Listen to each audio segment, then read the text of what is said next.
Oh,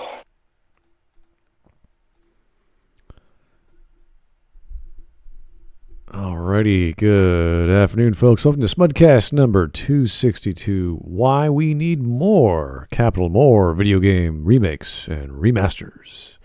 And let's see who this user is. This is Max Derrat. And this came out just last week, in fact. Has 20k views. And his channel is almost 180k subs. So, big channel, doing well, talking about remakes and remasters. Which is funny because I just saw a trailer for Nier Replicant, which got a remaster, which is one of those things that, after the success of its sequels, it's like, hey, we want to play the original or the older and get it souped up. And what a great idea. Did that video on, was it Knights of the Old Republic? Is it they're doing a remake of that, are they? Isn't all right. Well, that's great because we also got an announcement of KOTOR coming out sometime. We don't know when. Yeah. Which is awesome. I know a lot of people don't like that idea. How it's going to. Yeah, a lot of people are like, "Oh no, don't screw it up. Don't touch anything." But because the engine is so old from like 2003 or whatever, freaking Odyssey engine. Yeah, there's no way that they're gonna have that translate to PS4, PS5, and God knows what Windows 10 specs are. So. They have to do it from the ground up, take all the assets, maybe record some new voice acting lines. I don't know. Maybe do some remasters of the music. Obviously change some of the mini games. Those were pretty primitive. I don't know, simple. Do something more. Kind of like when they brought Mass Effect to the PC. They changed the mini games for the hacking for whatever reason. So little things like that. But I would love to see KOTOR remade just for the sake of it, and do some good customization for the character, get some lip syncing. That'd be fantastic. That's the one thing that always annoyed me in KOTOR. They had the tech at the time, they just didn't bother to do it. It would take too much time. Like, okay, fine. But anyway, and some more animations for the characters, because I think they have 2 or 3 variations, like the angry, the idling, and the What you mean, sad one. Everyone idles. Exactly like all the BioWare games with the exact same animation. Yes, it's like a fucking conspiracy. I just want them to release Bloodborne on PC. That's one can hope. Oh yeah. So there's all kinds of games that we would love to see remade just because we're fans of the original. But again, some fans don't want to see that because the original's perfect. They have it on emulator. They've got it on their old computer or whatever the case may be, and that's fine. So there's arguments to be made on why you should and shouldn't do this. Obviously, it's a desire from the market, and the people who make this stuff are like, well, we can just re-release it from 10 years ago. It's no big deal. We have all the source code. We have all the assets. We just got to update the graphics engine and the renderer, the lighting and the sound and all the good stuff that all new hardware can support. So it's easy for them to accomplish because they've gone through all the heavy lifting of making the thing in the first place. Kind of like the Twin Snakes, when I think of a remake. Like that had to be remade. You had to go from the ground up, change the graphics engine, make actual faces, not 850 polygon characters. Actually give them, more than a few thousand polys. Voice acting, get the lip syncing going reasonably well because it's Japanese. So, and I think there's a lot of the time there's more reason to remake a video game than there is to remake a movie. Oh, because when you have a movie, it's very easy to just get a copy of the movie, or it'll be on some streaming service or something where you can just watch the movie, right? It's the same thing. It's just a movie, right? But a video game on a obsolete platform that especially say the Yakuza games. I'm not gonna find the fucking the original Yakuza games or the ones that were on the PlayStation 2, I think. Yes, I'm not gonna find those. I'm not gonna I probably wouldn't even know what it was if it wasn't remade. If they weren't doing the remakes, starting with Yakuza 0, I probably wouldn't even know about that franchise. So I can see the the reason why they exist, and it's often not. It's not like selling it to people who already bought it. Although some people, like obviously, people buy it multiple times, or people buy the remakes even though they played the original. But a lot of it isn't even nostalgia. It's like people who haven't played it. Yeah. There's lots of games I love from the Super Nintendo era that you just don't have access to anymore, or you've given to a friend and you've lost. And I would love to just jump right back into that. So I just realised I know a series that should be remastered. The Time Splitter series. I always loved that. Oh, really? Arcade That games? really needs a remake, yeah. It really does need remastering. Time Splitter's Future Perfect. Oh, amazing game. Well, this kind of goes into when fans try to remake an entire game or do a sequel or update. I remember the Chrono Trigger remake, all done by fans. It was 90-something% complete, and it was just about to be released a month later, and Square Enix has the cease and desist letter. And it just, like, they could have bought that for like $2. They say, yes, please take it. We want this thing to come out. And they just squelched it for whatever reason. It's so sad because it looked amazing. I want to see these. I want to see these fan-made experiences in 3D with just the original assets, a few extra things here and there, maybe some extra storylines. Like, that's awesome that you have fans complete almost an entire remake or redo or I think it was called Resurrection, something like that. Yes. It was beautiful. I was like, oh my God, this is great. They have the Akira Toriyama 3D real-time render of all the characters. That's great. Everything looks cool. It feels like you're playing Dragon Quest or something, not like nowadays. Like, wow.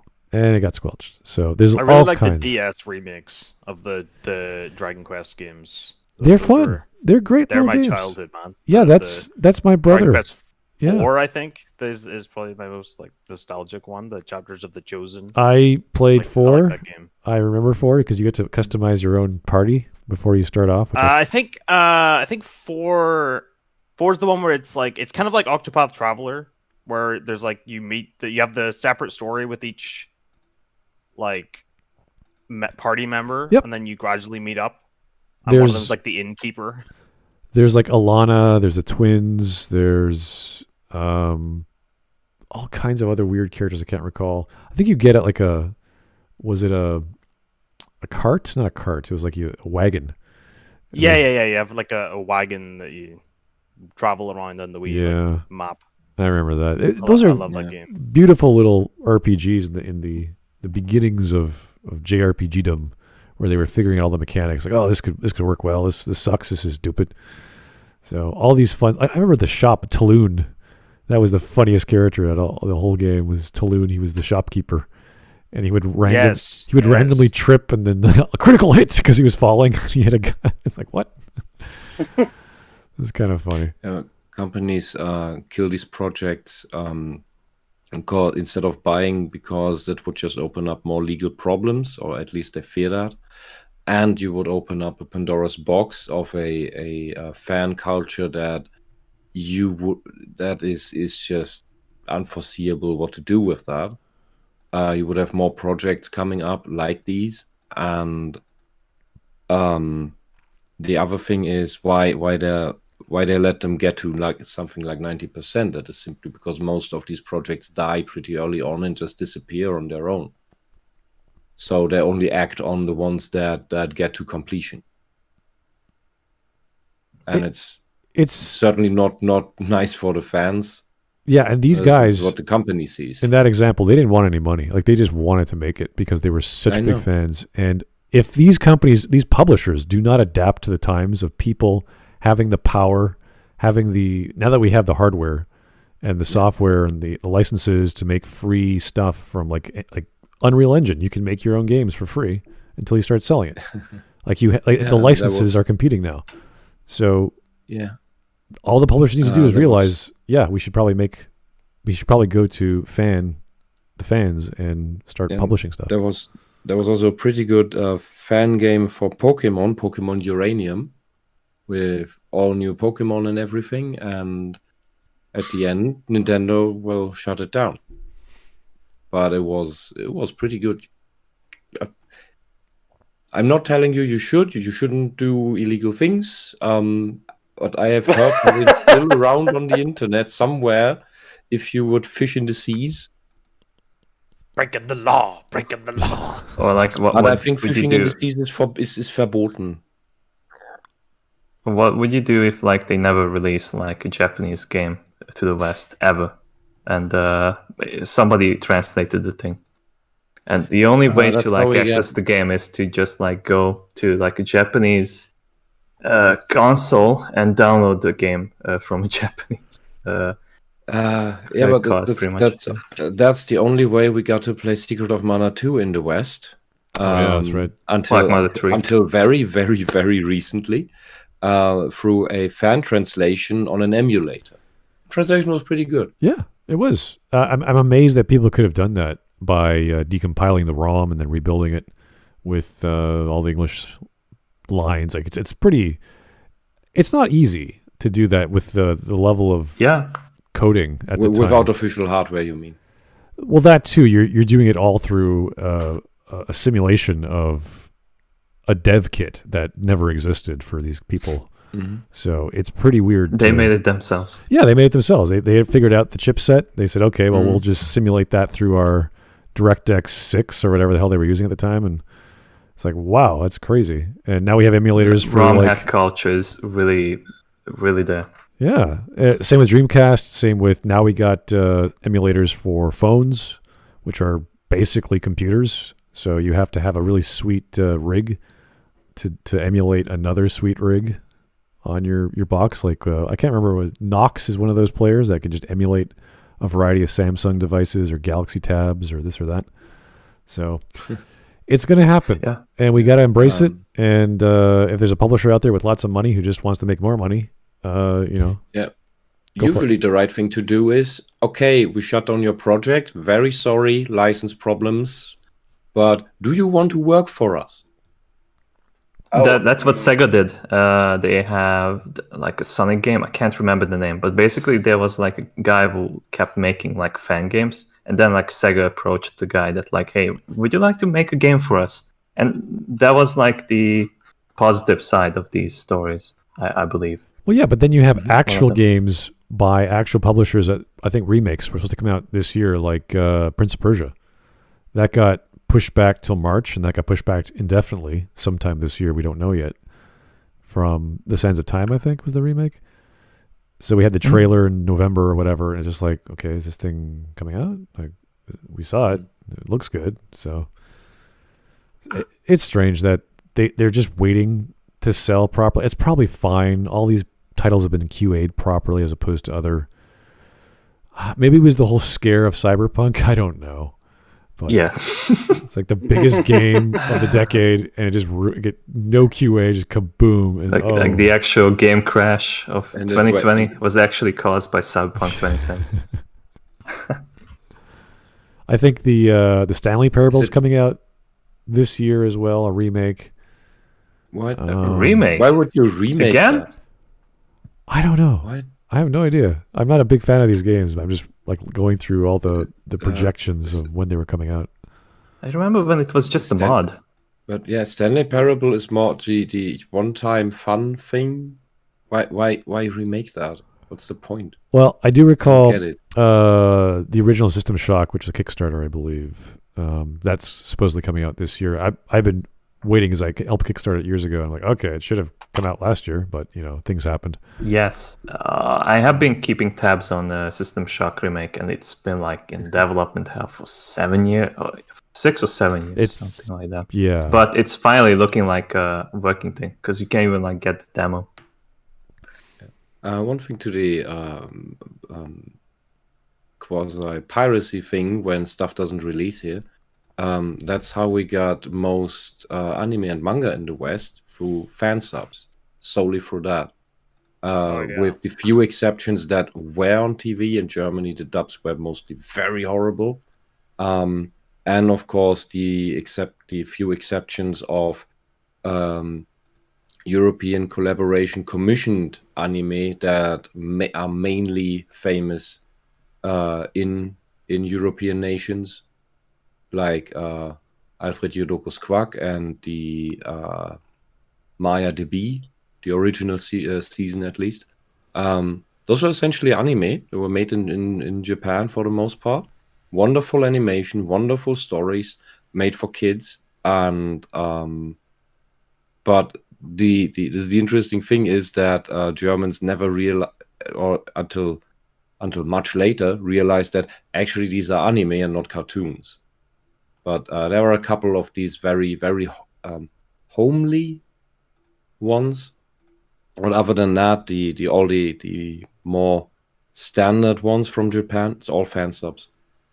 At least that's what it's been in the 90s and the early 2000s. And well, today, in a way, still, because most of the stuff doesn't come here, and the translation works from companies like Crunchyroll and Funimation is atrocious. So people still, although there are no official channels, still stick with the fan subs simply because they're better. If the product is too shit, people won't pay for it. That's and even put in work to make it themselves. It's always astonishing. Okay, And that's how capitalism doesn't work. You can't just take a product, put some shitty additional work onto it, and then expect people to just gobble it up. It really comes Isn't down it to now? this the pub in that case, the publisher and if they want to do a dub, like sometimes you could release it with a dub as well as subs and other language formats as well, depending on how much they were paid. But yeah, they should just pay the subgroups, do our translation, hire some cheap actors, make sure they're good. You know, you don't need the same voice actors over and over again, I've noticed, but that's how these studios work. They just get the same guys over and over again. But whatever, it's fine. Like even within the same show, like you'll just have like The same guy. 3 guys just doing everything. That happens in video games all the time too. Yeah. You hear Mark Meer all throughout Mass Effect, like just like torches, and it's just silly. But he's there. He's doing most of the lines. Hey, can you do other lines? Like, of course I can. I'm a voice actor. I can do anything. Yeah, it's like that is why you hired me, you know. Yeah. Anyway, let's get going. Joe Crazy. Hey, how's it going? I was only able to play Mother 3 because of fan translations. Yeah, that's true. Yes. Still haven't No, played That game, like people have been begging like Nintendo to release like an official one for like the West for like 15 years now, and they are still. They got to the point where the CEO is like joking about, and then like when he left, like he was still like, well, it's not in the side that they will ever do the release. Mm. And like they claim that it's because like the stuff doesn't really translate too well to the West because it has some weird characters, basically. But I don't buy that. They are like releasing like 18 plus games to Switch. Yeah, and that's right just now. They even have Doom for fuck's sake. that's just translations. We were talking about Persona series coming to PC sooner than later because Persona 4 came out. We're like, great, awesome. Where's Persona 5?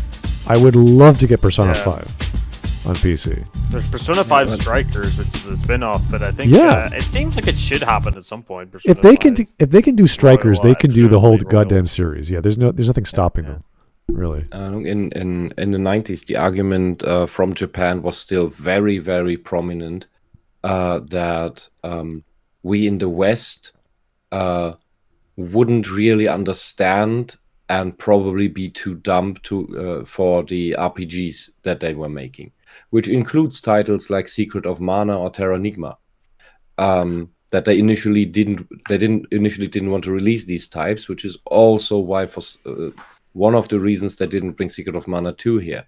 I don't know about the other countries, but in Germany, all these types of games for the Super Nintendo were shipped with a walkthrough in big A4. Lufia as well, with all the puzzles in the game. You got a walkthrough with the game, which I must say was a very nice because you have this big A4 book with some nice extra artwork in it, and yeah, at least from that standpoint, was nice. But when you then look at why they did it, was pretty demeaning. You Westerners, your children, you're too dumb. We don't give you the good Yeah, games. like Japanese did what was it? Final Fantasy Mystic Quest is like a mocking of like the Western that's funny. people that it's like the main line is just too deep for you, so we dumbed it down for you. That was such a silly game, but it wasn't bad. But it was like, Yes. oh, this is silly. Oh, come on, we're not that stupid. God. Anyway, but at let's keep least going. in Germany we had the translators from Nintendo of, I don't know, Europe, Germany, I don't know. They made wonderful translations for the games into German. There was really a lot of heart put into it. That's just great. Well, until I get I just wanted to note that my remake of Fallout 2, I don't really care. So yeah. yeah.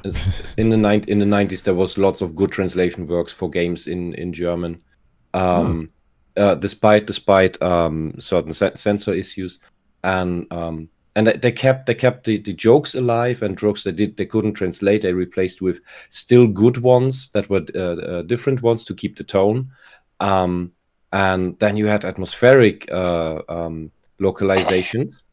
For my favorite example for that is Command and Conquer 1, where in the original all the units are just the Nord units are just called light tank, artillery, flamethrower, and in the German version, they gave the Nord units cult-fitting names. Like the light tank was the Fist of Nord, the artillery was the Hammer of Mercy, and the flamethrower tank was the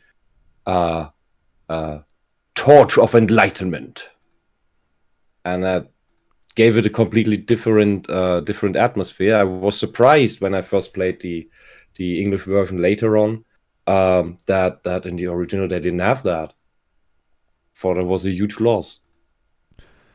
Yeah, you got to take some smart people to be creative there and get away with it. So that's always. And it's so much fun to say in German, Fackel der Erleuchtung. Ooh. It's just fun to say. Okay, let's get started. Still haven't played the fan translation of Fate Stay Night. Seems like a pain to get. Yeah, that was when I played it. That was a while ago, so that was hard to find.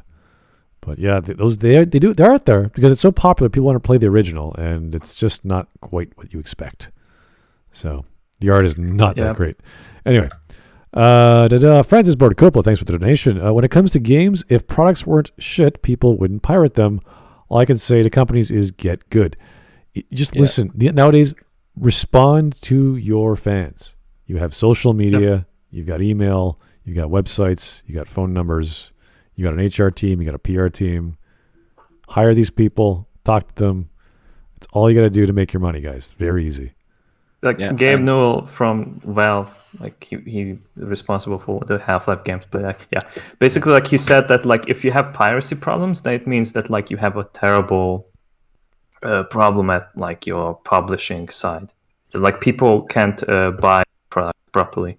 Yeah, I remember they aren't pirating because they don't have money. They just don't have like really the means to like get the right. Product. And at the height of obsession with DRM systems, they got sometimes so bad that people who bought the games then just said screw it and got a pirated copy because it didn't have all these DRM functions like always online for your single player. The one that annoyed me the most with that was fucking the new Hitman games. Yeah, fuck that. They're always online because it's annoying because they're like, as far as Hitman games, they're like really good. Like they're really enjoyable. They're really like sort of fun games. I still think they're not as good as Blood Money, but you know they're nothing will get games, as good as Blood Money, apart from the always online shit. And there's no reason for it, and you can't get like a score at the end. You know, you can't get like here's how well you did. I still miss the newspaper articles though. notoriety level as well. Or like if you did like a run where you like killed everyone, and it would. The newspaper article would be different, and it would be like murderous psychopath like kills everyone at this party, you know. So like that kind of I miss those kind of details, that sort of like humorous details where now it's just sort of a cold, like dispassionate sort of score, and it's just like, okay, here's some numbers. It's like, oh, but yeah. And then you have the other important thing about piracy. People will always pirate your stuff, no matter how much you put on it.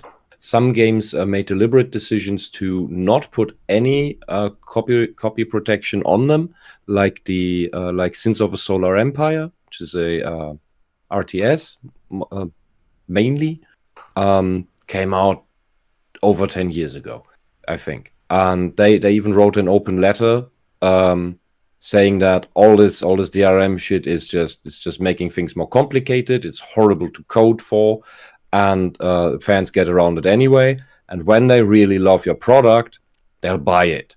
And partially also because of that message, people bought the game anyway, although it was completely, there was absolutely no copyright protection on it, no DRM, no anything.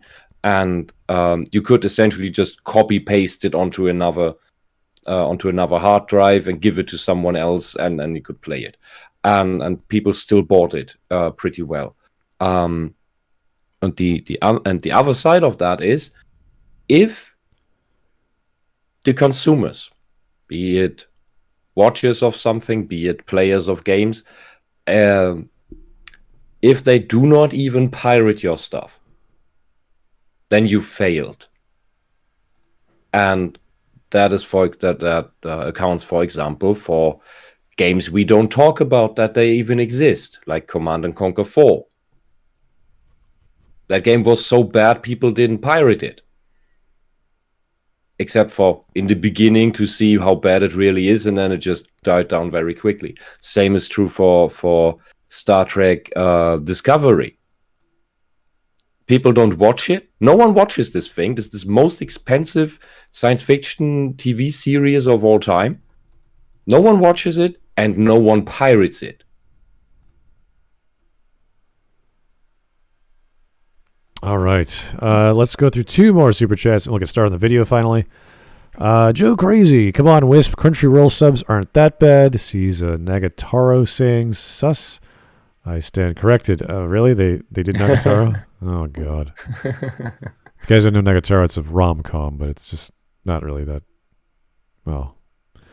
The Japanese female persona is a bit specific. You can't really do a good job having a thirsty lady in American or English.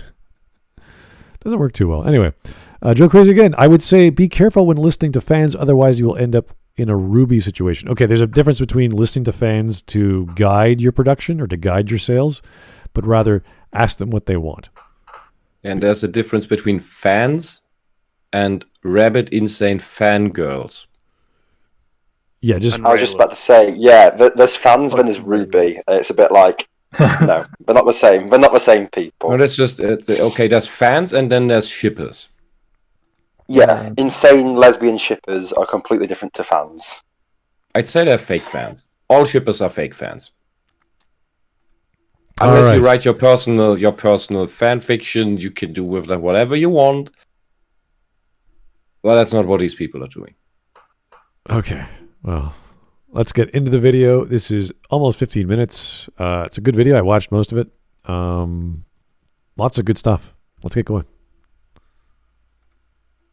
Let's skip the long, drawn-out intro. I'm going to explain to you why we need more video game remakes and remasters, and to do that, I'm going to reference something that recently happened to me. Something that caused me a great deal of personal stress. A few days ago, I finished going through all of the Legacy of Kain games for the very first time. There was more than one? Absolutely awesome series. Okay, so Legacy of Kain. I'm surprised.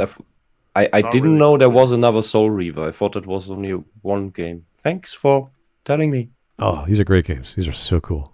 I only remember Soul Reaver. I'm sorry. I'm ignorant. I actually remember number 2 more, just because that was where it finished. I didn't even know it exists. Well, okay. Now you got something to keep yourself occupied this year. If you could find it working on your computer, but good luck anyway. Anyway. You've been begging me to do videos on those games for a while now, and I'm happy to say that you won't have to wait much longer. I will say, though, that trying to play them was an exercise in cruel and unusual Is this punishment. what you were meant to be playing? Not because the games Again, were it's like, difficult, not for me. but because I couldn't find a copy of these games that worked. I wanted to Are play you in the Soul Reaver first, right? Thing. It doesn't look like you're there. Yeah, you're not in there. Grayed Hawk. out for me. I see your name, right. but you're not there. Yeah, you're grayed out. Oh, right. Right. It says I'm in. Oh. Just Yeah, reload it it. says you're in. It's just Yeah, like reload- Got out of it's not sync. green. It's not like you're Reload being your in- screen. And I'll just rejoin again and see if it's... Yeah. Sure. There you There you are. go. Yay. Yeah, Hawk's I'm back in here. again. I literally checked it. Yeah. Yay. Okay. God. I hate my phone sometimes. All right, we're Why at does 45 nobody in the seconds. stream have any eyes? Like I feel like other than Smud, like Smud has eyes, and then nobody else. It's just like black holes. Black hole. Oh, Mark's wearing glasses. I have no eyes, so I cannot see. Oh. And I cannot shout, for I have no mouth. I mean, it's either that or it's just the pupils are like so large that it like takes over that you can't see the whites. My eyes are actually more open. I actually see more, you know. I can see everything. I understand everything. All right. You know. Right. Because I played a little bit of it as a kid, but I never finished it. However, my old PC copy was scratched up, so I had to buy it again on Steam. That was a big mistake, because apparently the game has an aneurysm if you dare to play it on Windows 10. I couldn't get a refund because I decided to play the game 2 weeks after I bought it, when the warranty expired. Oh my so God. I had to download a fan-created fix, which thankfully made the game run. But the problems didn't stop there. When I played it, there were audio glitches like every 10 minutes, none of the aspect ratios looked good, and the camera system was so annoying. You could tell that this was a game developed with the PlayStation 1 purely in mind, back before they had controllers with analog sticks. Thank God the story is awesome, the because good times. otherwise I wouldn't have bothered. Now, Soul Reaver 2 would have to be better optimized than the first game. No? That's okay, though. I didn't waste my money on an unfinished product this time. I decided to go the emulator route. I literally downloaded PCSX2 for the first time just so I... Just on the side, some of the games you get on Good Old Games have some basic patches on them. The stuff on Steam is usually the raw sale version, which is often so far behind that usually that you could get patches already in the same month on some CD or from a gaming magazine. So in general, I would for old games, I would really recommend getting them from Good Old Games and not from Steam. Right. I could play this game. The problem is that the first time you try to switch between the material world and the spectral realm while using the emulator, the game crashes. Ooh. And there doesn't seem to be any fix to it. So I was forced to watch somebody else play through it. Now, I can bear the process of trying to get old games to work. I'm used to it by now because I cover a lot of old games on my channel. But unfortunately, patience isn't a universal virtue, especially amongst gamers. Plus, many new gamers would probably ask why they should bother going to all this trouble to get these games to work, when there are newer games with better graphics, better gameplay, and in some cases, arguably better stories than Legacy of Kain. In response to that question, I would say that while there may be better stories, the essence of Legacy of Kain, the factors that made that game great, will never be replicated. It would be like trying to do a Metal Gear Solid game without Hideo Kojima's involvement. It would be like... Wait. Why is that a bad Imagine thing? that, I don't see I the don't problem. follow that. right.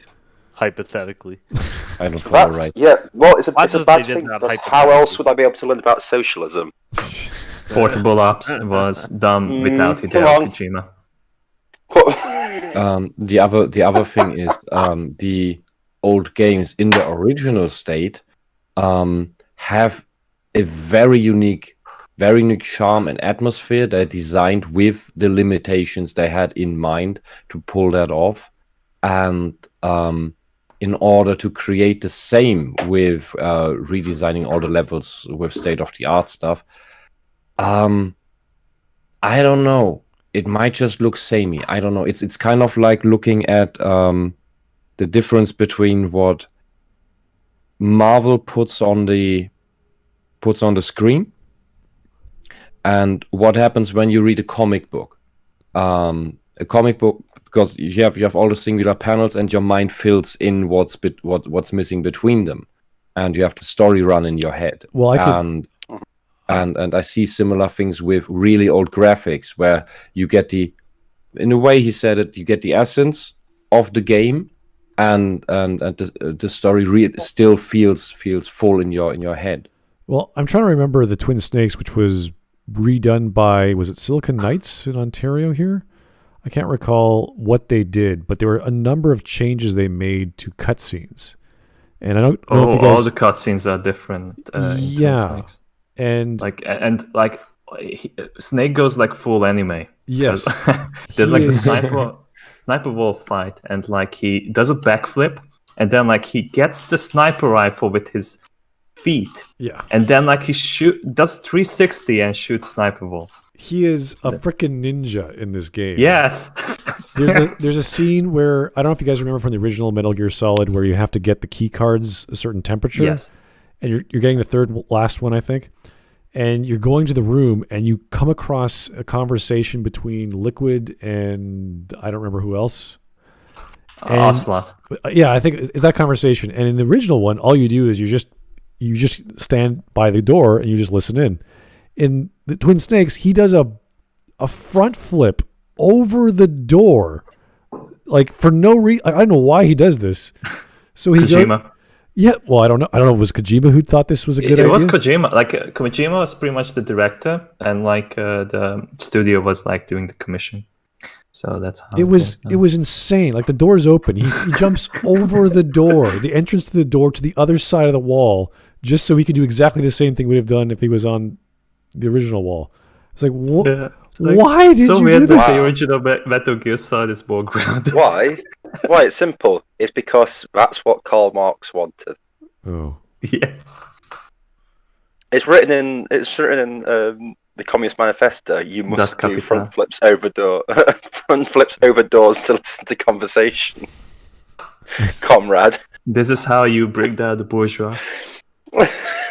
Like it's destroy capitalism. Imagine doing. I don't know if you guys took place in high jump, but if you're 6 feet or 5'10", whatever, imagine jumping 6 feet and doing a spin in the air, just from a standing position. It's pretty difficult. It's really crazy hard. Snake's like a superhuman or something. I don't know. Anyway. Trying to remake Pulp Fiction without Quentin Tarantino. Sure, you might be able to make a good game or movie, but it won't be great in the same way that the original was great. It is for this sole reason that I recommend people try to experience the Legacy of Kain series in any way they can. Unfortunately, one's ability to do that has become seriously compromised, thanks to something that Sony chose to do back on March 22nd of this year. On July 2nd, the online stores for the PlayStation... This is actually, they went back on this one, so it's irrelevant now. The CEO of Sony has decided that, like, nope, we're gonna keep the PS3 and Vita stores open, so this part might be irrelevant. Yeah. Yeah. Free and PlayStation Portable will be closed down. If you're a console gamer and my praising of the Legacy of Kain games is making you want to play the first two games, you have less than 3 months to buy them. If you don't buy them, you'll have to resort to finding a physical copy on eBay, where you'll have to pay $40 for Blood Omen 1 and only slightly less for Soul Reaver. Moreover, the prices on these things will likely go up once their availability on the digital stores is removed. If that sounds annoying now, wait until your old systems break down and finding somebody to repair them becomes borderline impossible. And even if you find somebody, you'll be paying quite a bit of that's something you have to accept. That is something you have to accept, that your old systems will break down and you'll not be able to fix them again. Yeah. That is one thing. Another is we warned about this with the whole DRM stuff in the first place. With what's going to happen if the DRM servers are going down, if they're offline? What then? Yeah, The next thing is all your CDs will eventually die. Yeah, everything. If something I learned from Blue's Clues, everything good has to come to an end. So and CDs are for CDs. It depends a lot on where you are in the world, because depending on heat and humidity, some types. I think it's mostly rewritables though. Are very very prone to fungus infections. And then the fungus eats your CD. Well, I think that was the organic ones, which is the rewritables. But even your normal pressed ones will have issues over time. Just like VHS tapes disintegrate eventually, just like your cartridge games lose their battery life at some point. Mm-hmm. Well, my Xbox 360 that I've still got is, I think it's come up to its 15th year. It's 15 years old, and I know that it's going to conk out at some point, so I use it really sparingly now. But I've accepted that it's not got many years or months left. Yeah, the only Hence time why I bought. The only time you want to open up your box, like a PS2 or 3 or Xbox, is to play region-locked games. And I used to work at a game shop. We never actually did that, but I knew a guy that we would call if we wanted the service done, because a lot of people wanted to get games from Japan early, and they would buy them and say, "Oh, I can't play them." It's like, "Yeah, I know." It's like, "Oh, we know a guy who knows a guy who can get it for you," but no work here. We can't do that for you. So, yeah, I think I only dust off my Xbox 360 just to play Dragon Age Origins and Dragon Age 2. Really? Oh wow. That's about it. Yeah, I like to enjoy myself and punish myself at the exact same time. But because I know if I keep doing it, it'll overheat, and at one point it'll overheat to a point where I can't fix it anymore. And I don't want to. I don't want to spend money on getting it fixed, because I've done a pretty good job of 15 years, and once it's gone, it's like, well, I'll just have to, say goodbye to it. So, oh well. Just like Blue's Clues. Yeah, but I won't have anxiety attacks, nor will I make a really strange video about how upsetting it was. When I was watching that video about Blue's Clues, and how the bit where the actor is like, wow, it's like I am the character, but I'm also myself, but I'm like losing my identity to the character that I'm playing. I was like, wow, this is just like that movie Perfect Blue. And, yes. Oh god.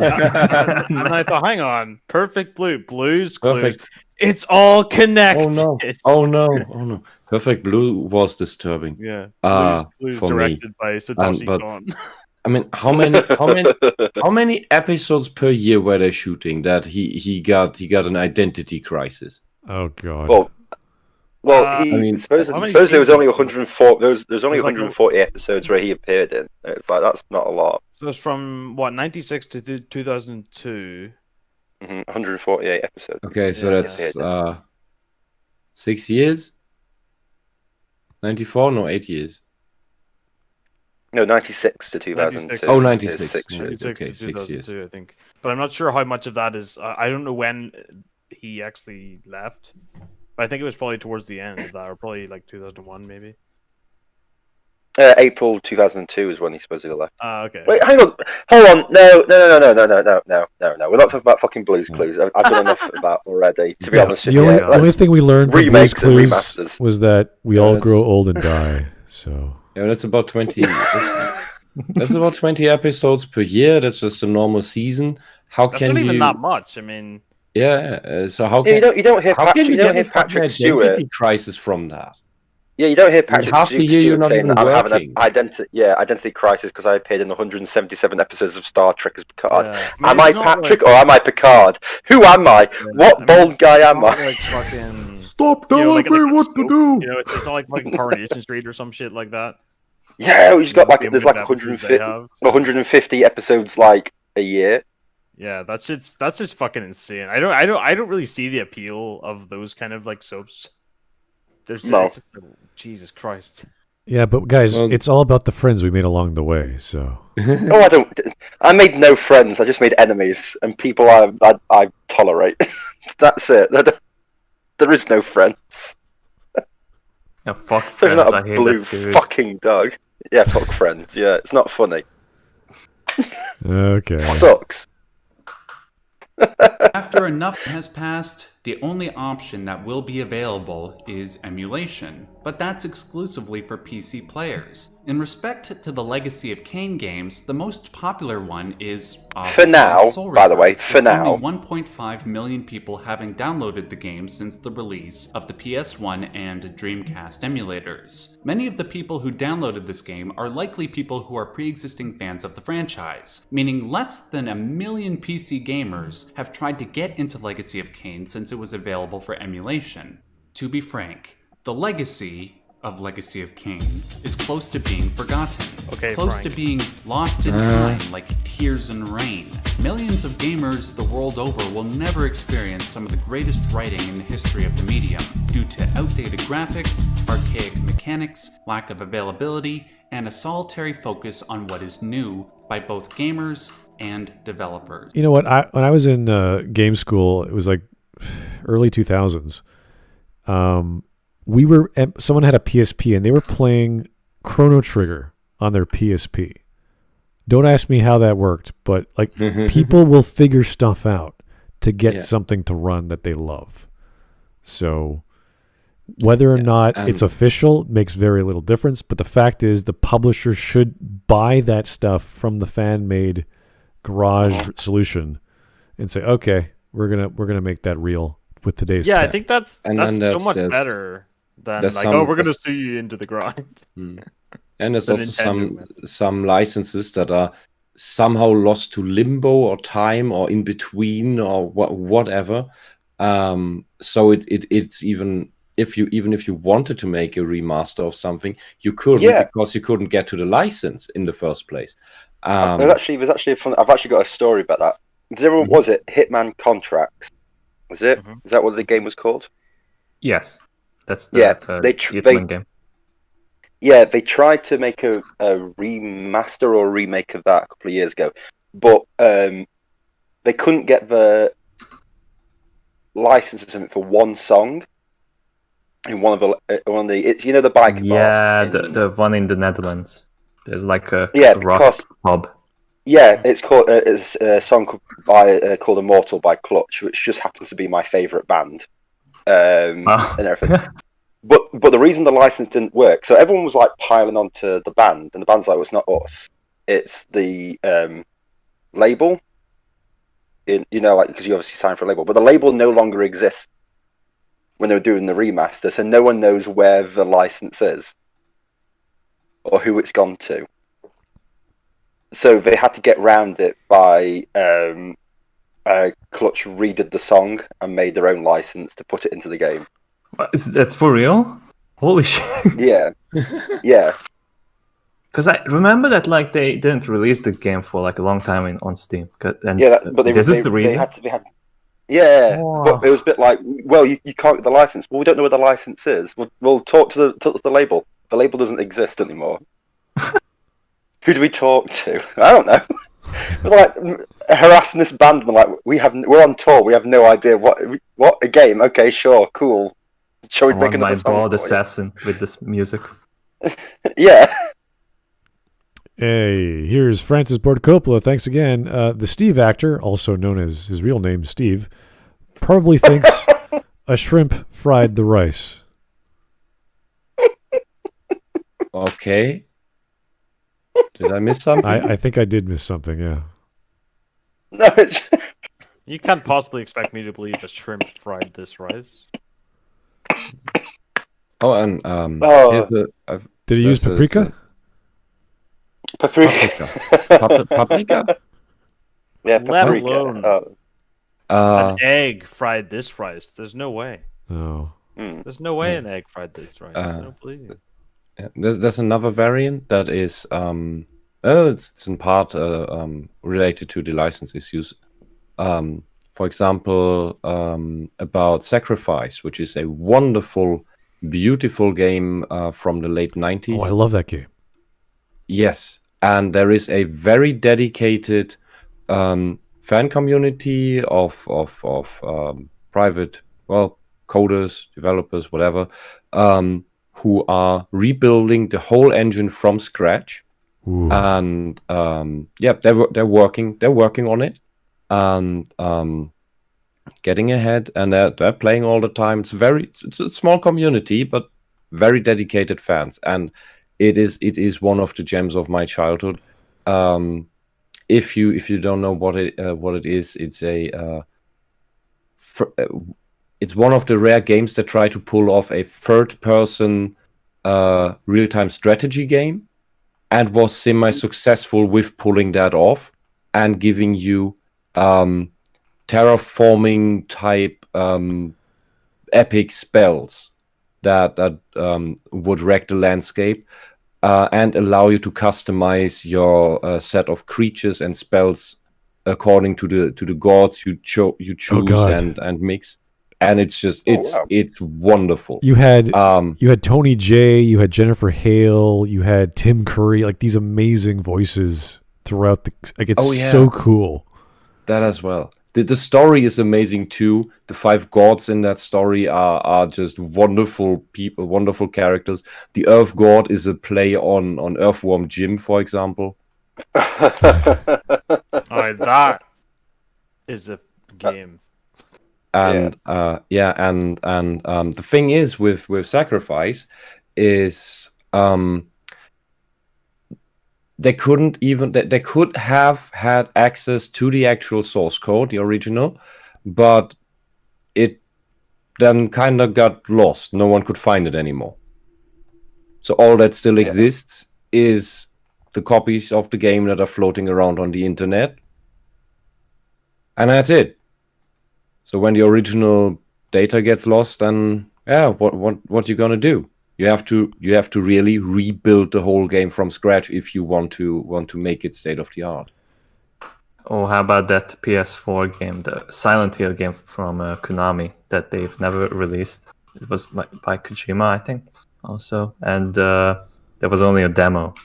And once you get rid of the PS4, then that's it. There's no other way to play the game. That was nice. PT, right? Yeah, PT. Oh, that was creepy. That was cool. Oh, man. See, sometimes when you get the right guys to do something like a test, it's great. It's like, oh, here's an idea. Here's a demo. Not a full blown whatever, because then the crazy gets out too far. He goes too far. Yeah. It has to be reined in. That's all. The only thing I want from Kojima and Hideki Anno and all these other great guys is just just stop when you're ahead, go on vacation for a year, and we'll just polish the game for you. No, all it is just Smud in the conference room. Whenever Kojima makes a really stupid idea, just gets a bottle of water and sprays him like a cat. No, stop. Just no. Don't we get the newspaper out? He's like, oh, sorry. Is this... Yeah, those creators, if they are limited down and pushed to their limits, they are really good. But when they're just unleashed, they are just they can make the biggest shit of all time. It's kind of because the problem is that they are artists, and artists have a lot of wacky ideas. And if you see what happened to Konami, not just Kojima, but with Iga or Koji Igarashi, the guy who does the Castlevania games, when he went to Kickstarter, great ideas, great concept art, great execution, but you could tell that he was in control of the entire thing, because there's lots of stuff that's okay, you went too far here. You went too far with these weapons or these characters or this scenario or this plot line. It's him all the way. And you could feel that a lot in that game. As cool as the game is, I love the game, but it's okay, you tried to do another Castlevania Symphony of the Night thing. And it didn't quite work. And similar issues you get with makers of movies and TV series. Gene Roddenberry needed the garden hose as well. He wanted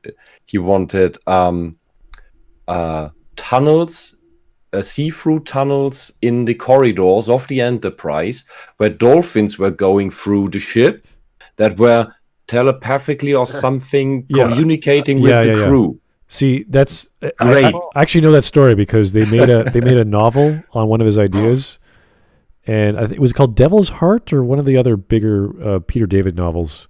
I don't know. Peter David was a big fan. Well, Peter David was a writer for a lot of the novels for sci-fi and comic books and this and that, and he would listen to all the other authors, especially Roddenberry, and he had one of those characters in his stories.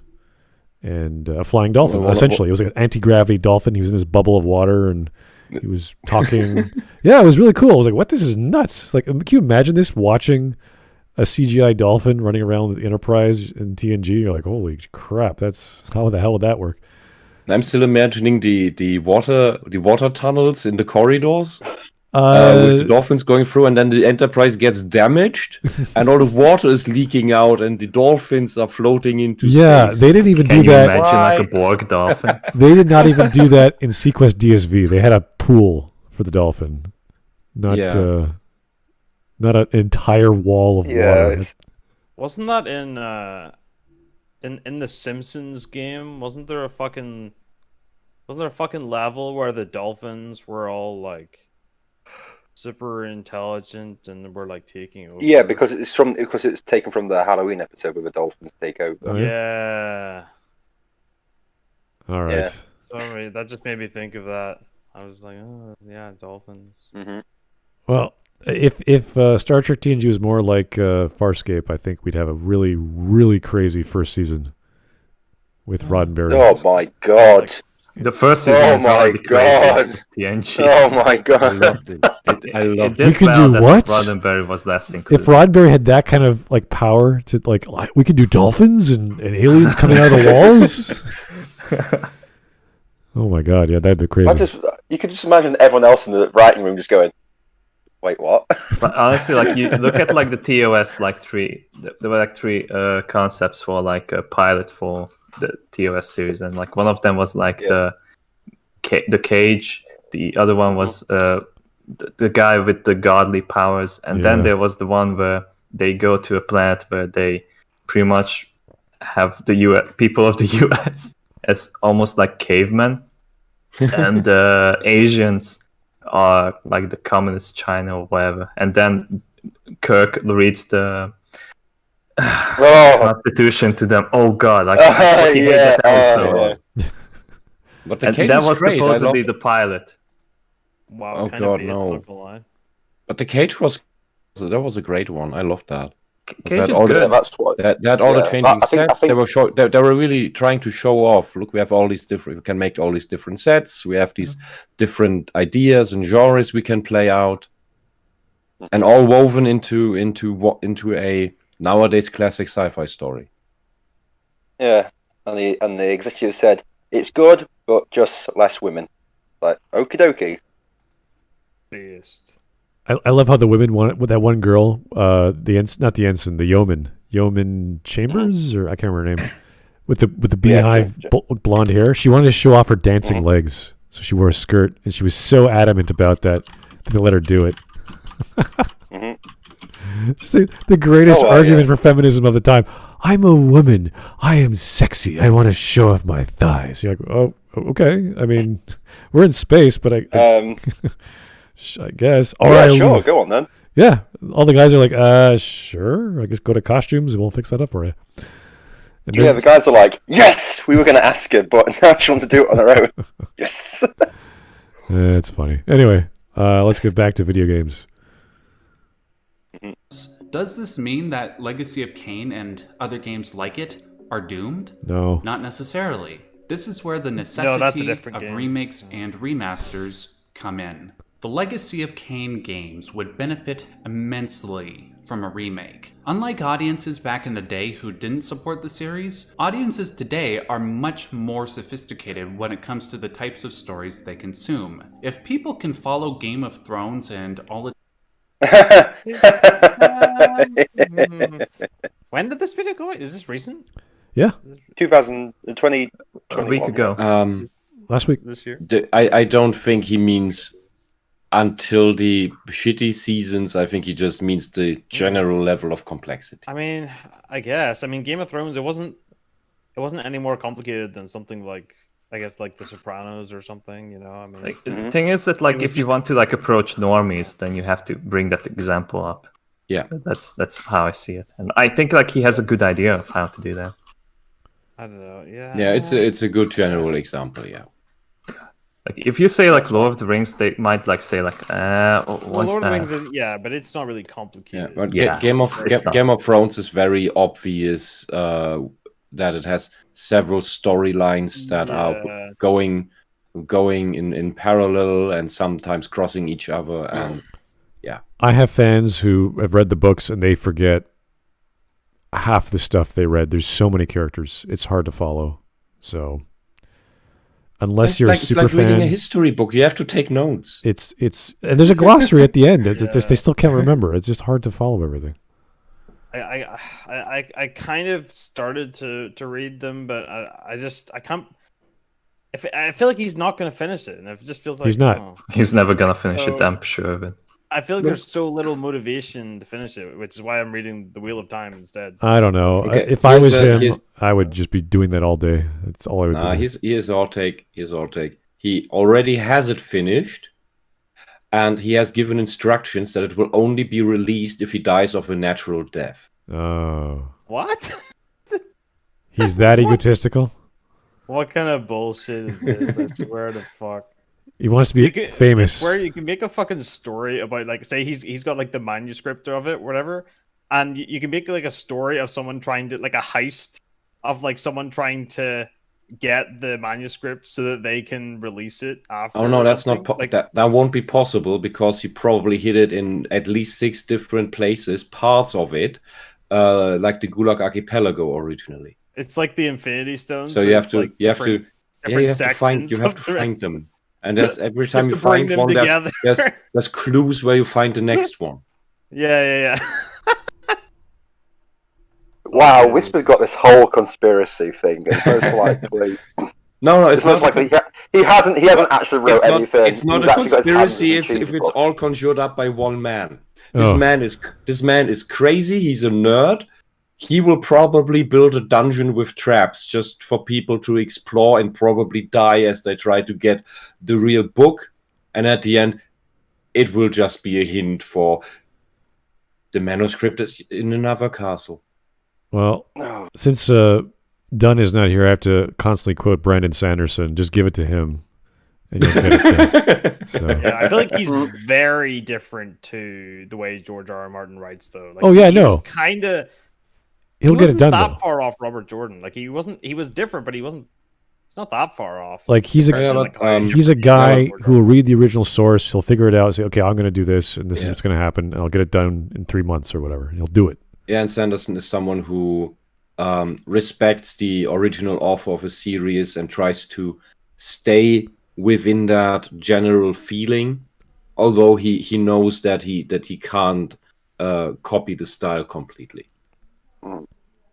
Yeah. And he said that he wrote that in the foreword for when he took over Wheel of Time, which is a pretty cool story, because Brandon Sanderson became an author because he started reading Wheel of Time when he was young, and that inspired him to become an author. And after Robert Jordan died in his last year, Robert Jordan just put out notes. He didn't write anymore, and just put out notes and organized them, because he was diagnosed with, I think, blood cancer or something, and knew 1 year to live.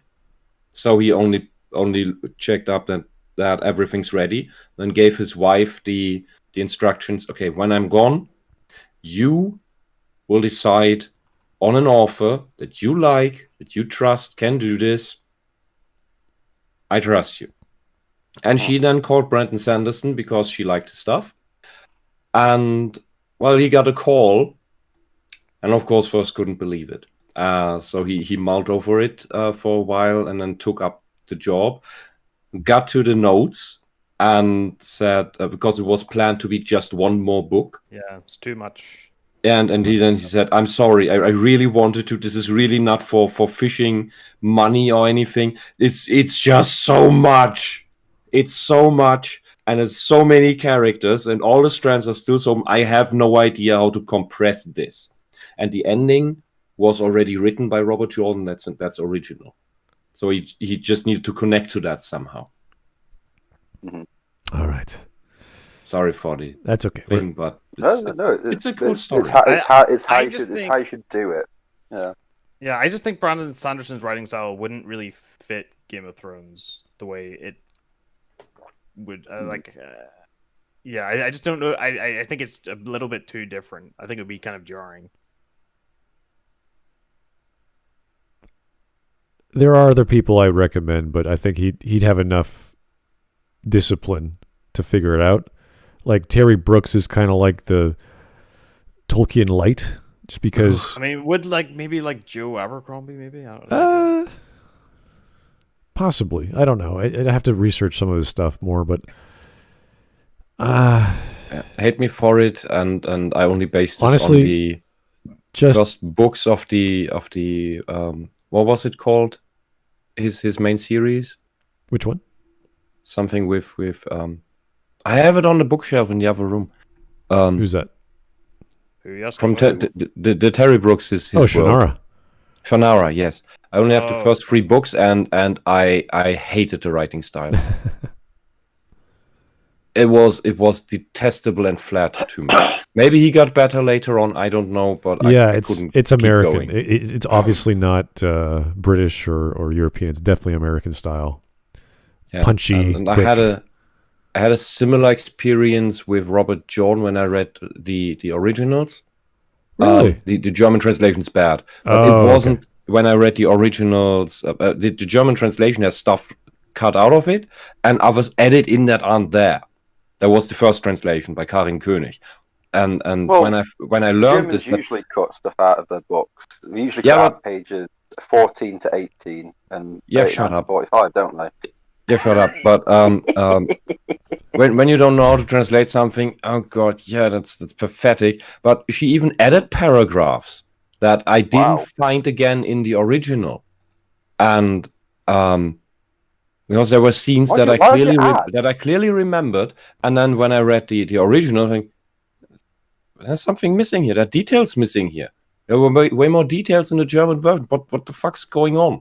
And but generally, Robert Jordan's writing style, it's not as bad as I found Terry Brooks in the beginning, but it wasn't what I expected. Let's say he's great at world building and characters, but the writing style I found very repetitive in some instances. Yeah, I mean, to me, you can sort of tell that the books came out quite far apart. So he was trying to remind people, I guess, who'd it had been a while since they read the last book. But if you're binging it, I'm on book 4. I mean more detail, like certain phrases he keeps overusing. The tugging of the braid and things, and the folding the arms beneath her breast type of thing, and it's more like when he uses when about holding items.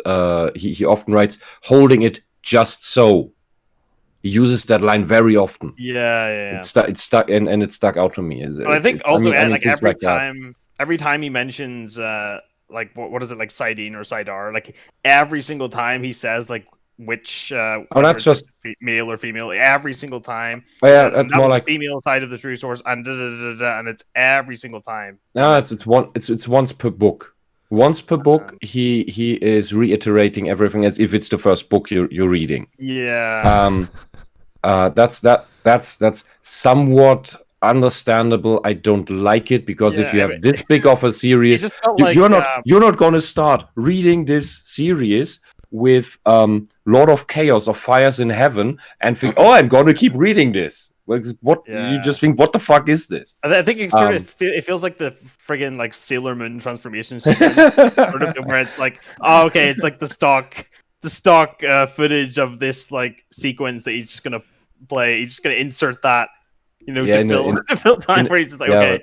In a way, yeah. Anyway, guys, yes, great moments. Gets back to video games. As much as I like talking about authors, we should probably get back. What are video games? Video games. Woo! There was a Wheel of Time video game. Multiple that should be seasons, remade. They can follow the multiple timelines and Shakespearean dialogue of Legacy of Kain. It is also for that reason that I think these games will be more appreciated today than they were 20 years ago. Bro. The games have unique art direction which would look awesomely creepy with updated textures. Add in a better camera and, I don't know, maybe a Souls-like combat system, and you got yourself something that has Game of the Year. Why does everything have to be Souls-like? I hate it. I hate it when someone says it like the Souls-like. No. I'm kind of sick of. I mean, obviously I like the games. I like Bloodborne is my favorite of those like From Software games. I think. When I hear Souls-like, all I hear is dodge roll with invulnerability frames and then hit enemy.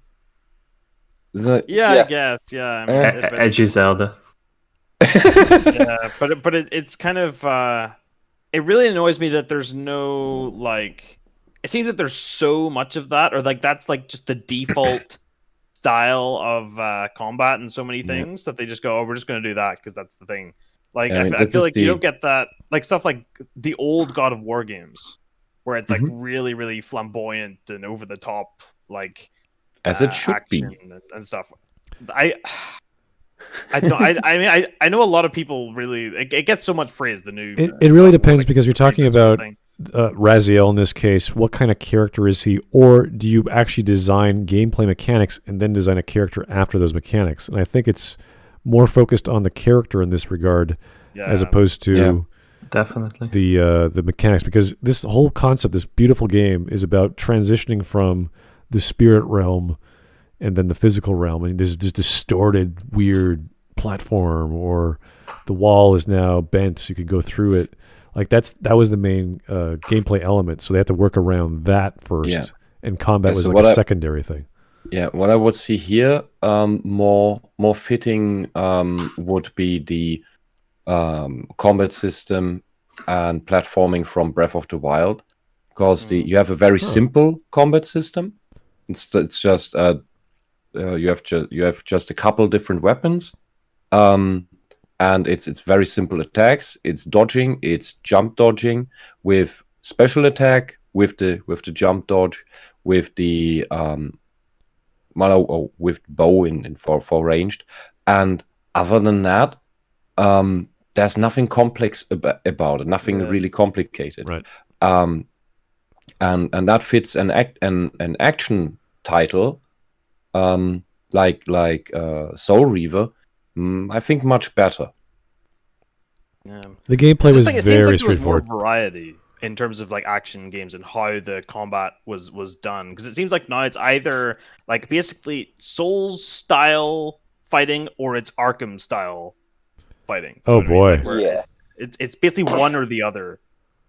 I haven't played Arkham. Can you explain? Oh boy, like as in like it's pinball. You have like instead of dodge rolling, it's just like the dodge is sort of automatic, and you sort of go from enemy to enemy, and you automatically lock on. And everything. So XY, B. Yeah, and you're just sort of maintaining the combo with very simple so Batman is a lock-on pinball. And he's just punching and rolling and jumping, kicking people. And so there's Arkham, there's the Shadow of Mordor games are like that. Oh god, no, not that one. So and it's always because on the Xbox, the Spider-Man game is like that. White block. Spider-Man game is like that. No, white counter, X to hit, B to stun. Yeah, keep pressing those. If you want to go over the top, you can go Bayonetta style or Devil May Cry style. And just have your two attack buttons and make combos out of them.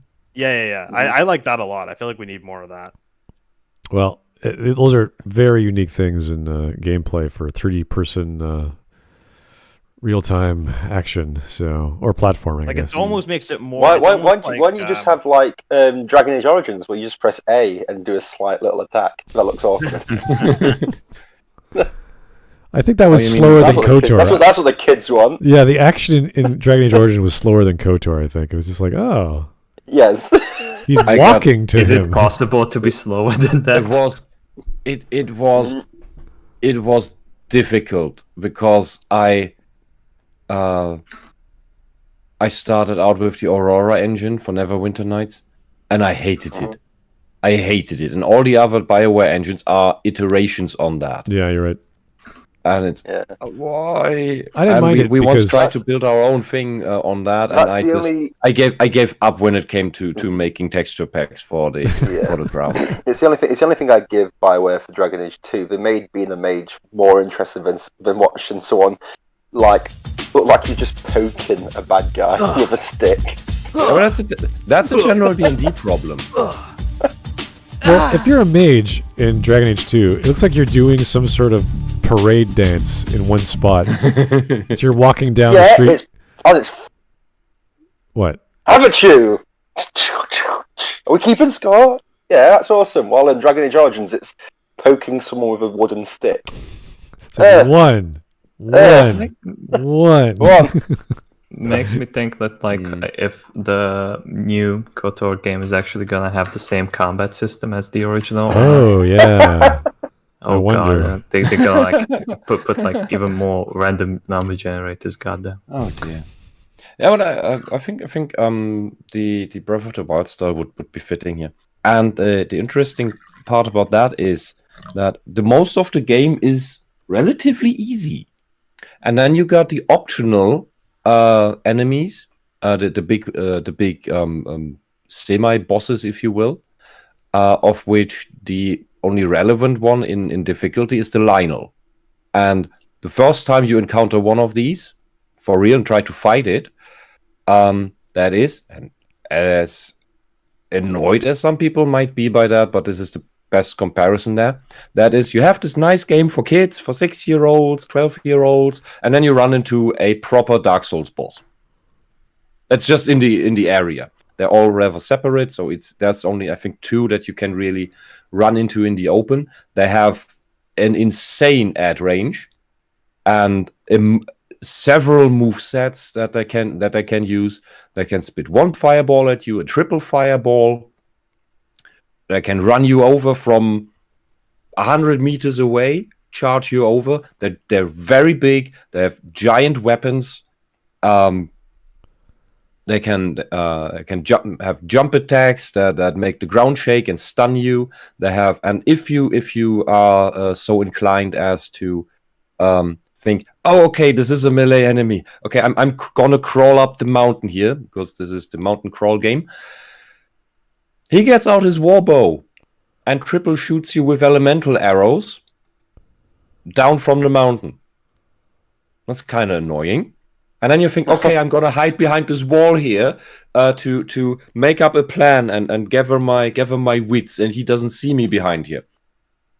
Yeah, but the Lionel AI is so smart that it thinks, okay, you are behind that wall. I saw you walk behind that wall. I know you're there. And then and he takes out his bow. It was my first encounter with one. Takes out his bow, and I think, I'm behind the wall. He's not gonna hit me. And then he lifts the bow up over his head and shoots into the sky and hits me with his ice iron cannon behind the wall. And I go, fuck you! Great enemies. Wonderful enemies. You have this cheery game that has barely any difficulty on normal. And then you got these guys. And the moveset, when you're really into the game and have figured it out, there's really fun to fight against. And that is then when you get this step up from the serene, nice, chill game to I get some action. And I think this is why this kind of battle system, as simple as it may be, and people have complained about that because I don't know what they want, might fit games like Soul Reaver very well. All right, here's Wild Tanuki. More Devil May Cry, please. Okay, some people like it, some people don't like it too much, but hey, everyone has their taste. That's cool. Here is Francis Ford Coppola. The whole we need to remake games because graphics argument doesn't sit well with me. I'd much rather a game have an interesting art style than having E3 graphics. If I wanted something with characters that look pretty like people, I'd watch a film. Well, people That's more of an want art style to thing. play like say Final Fantasy VI. I always go back to Final Fantasy VI or Chrono Trigger, and for what it's worth, the emulator works totally fine for me. I don't need to buy the remake or the 3D version or whatever. I don't need to. The stuff with the remakes of Chrono Trigger is like you get some cutscenes and anime format and a few other extras, which are nice, but I don't need that. So it's really just an excuse for to do something they've already sold, to give the fans what they want because they're asking for it. They're going to make a few $1 million. They're going to spend a few 10,000, maybe 100,000 tops, translations, paying an animation studio, etc., etc. So it's not a big deal. I was hoping for a lot more extra content, because with Chrono Trigger, you've got 17 different endings or something. So if they had other versions of those endings or different items, different gameplay modes, that would be, cool. There's other stuff there that warrants a purchase, but it's just a convenience, really, to get it. Mm-hmm. Anyway. Yeah, no, with me, graphics. This obsession with the best graphics, it doesn't really bother me either, because, well, like I said, I've grown up with really crap graphics, but I've enjoyed the games. Oh yeah, but look at Dragon Age Origins. Do you really need a remake with 4K textures? Not really, but it would be nice. No. Yeah, that's no. But then again, I've seen what BioWare does with Well, look, here's a better example. More recent example is Final Fantasy VII Remake, right? Everyone wanted a remake. Everyone. I didn't care because it's I didn't. I know. People like me and whisper I never played it. But they remade the game. It's a different game. They remade the levels. They remade the characters. They remade side characters. Everything was redone. You're like, oh, that warrants a brand new experience. So you can argue that's a... But the thing is, it took them years and years to freaking release the goddamn thing. And it's not even a third of the game. It's the first chapter. I'll take a remake of Dragon Age 2, though. That's one thing I will take. That's the only You know what? There's an argument to be made for Dragon Age 2 because that was rushed out the door. So yeah, you can definitely say I'd like to remake it. I think they should remake all of Dragon Age, honestly, because they suck. Dragon Age games suck. Well, Origins is passable. 2 is just no. 3 is just Origins. When I say remake, the gameplay of Origins, no, story-wise, it's fine. Oh yeah, that's what I mean. Characters are fine. Amp up the graphics, amp up the mechanics. Sure, clean it up. But my God, once you go to 2, it's we're doing what now? We're in a town. We're doing side quests. That's the main mission. Really? Yeah. Okay. Yeah. Should they remake Mass Effect? They are. They have. I'm not talking about that. That is nonsense. An actual proper remake, not remaster. They should do what they've done with KOTOR. They were inspired by KOTOR to make Mass Effect. They should be inspired by Mass Effect to make another science fiction world. I think that would work better. Yeah. Leave Mass Effect alone. It's dead. Let it die. Do your own thing. Some of the devs kill it if you have to. Yeah. Not BioWare. I don't want BioWare to do any of those. Yeah. Just give a lot of money to Obsidian or even some Japanese developers. I don't care. They could do awesome stuff. Yeah. Give it to Kojima. No. I don't know. No, I don't want to see. I don't want to see Liquid Harbinger. To be honest with you, I'm okay. Sister, or whatever the hell it is next to stupid line in dialogue. Solid Sovereign or something. Solid Sovereign. Oh God. Anyway, Alex Halo. Hey, now remakes are inferior versions with less content. It depends on the company making it. If you talk about Square Enix, they will spend all this stupid money making a bullshit movie because it's got 3D everything. And it takes years and years. And they blow $200 million or whatever it was on Spirits Within. go through so many directors, go through so many art studios, just to make a shitty movie. And it's the same crap with their other remake. Just took so long to come out. So they need discipline. I'm sorry. You think the Japanese work ethic is awesome and their schedule works. Like, no, there's too many problems with these games. So give it to a small company like Obsidian, who got bought out by Microsoft or whatever. That's what we're hoping for. We're hoping for some announcements this year from Obsidian because they got bought out. So they must have some plans. Not they have all this money.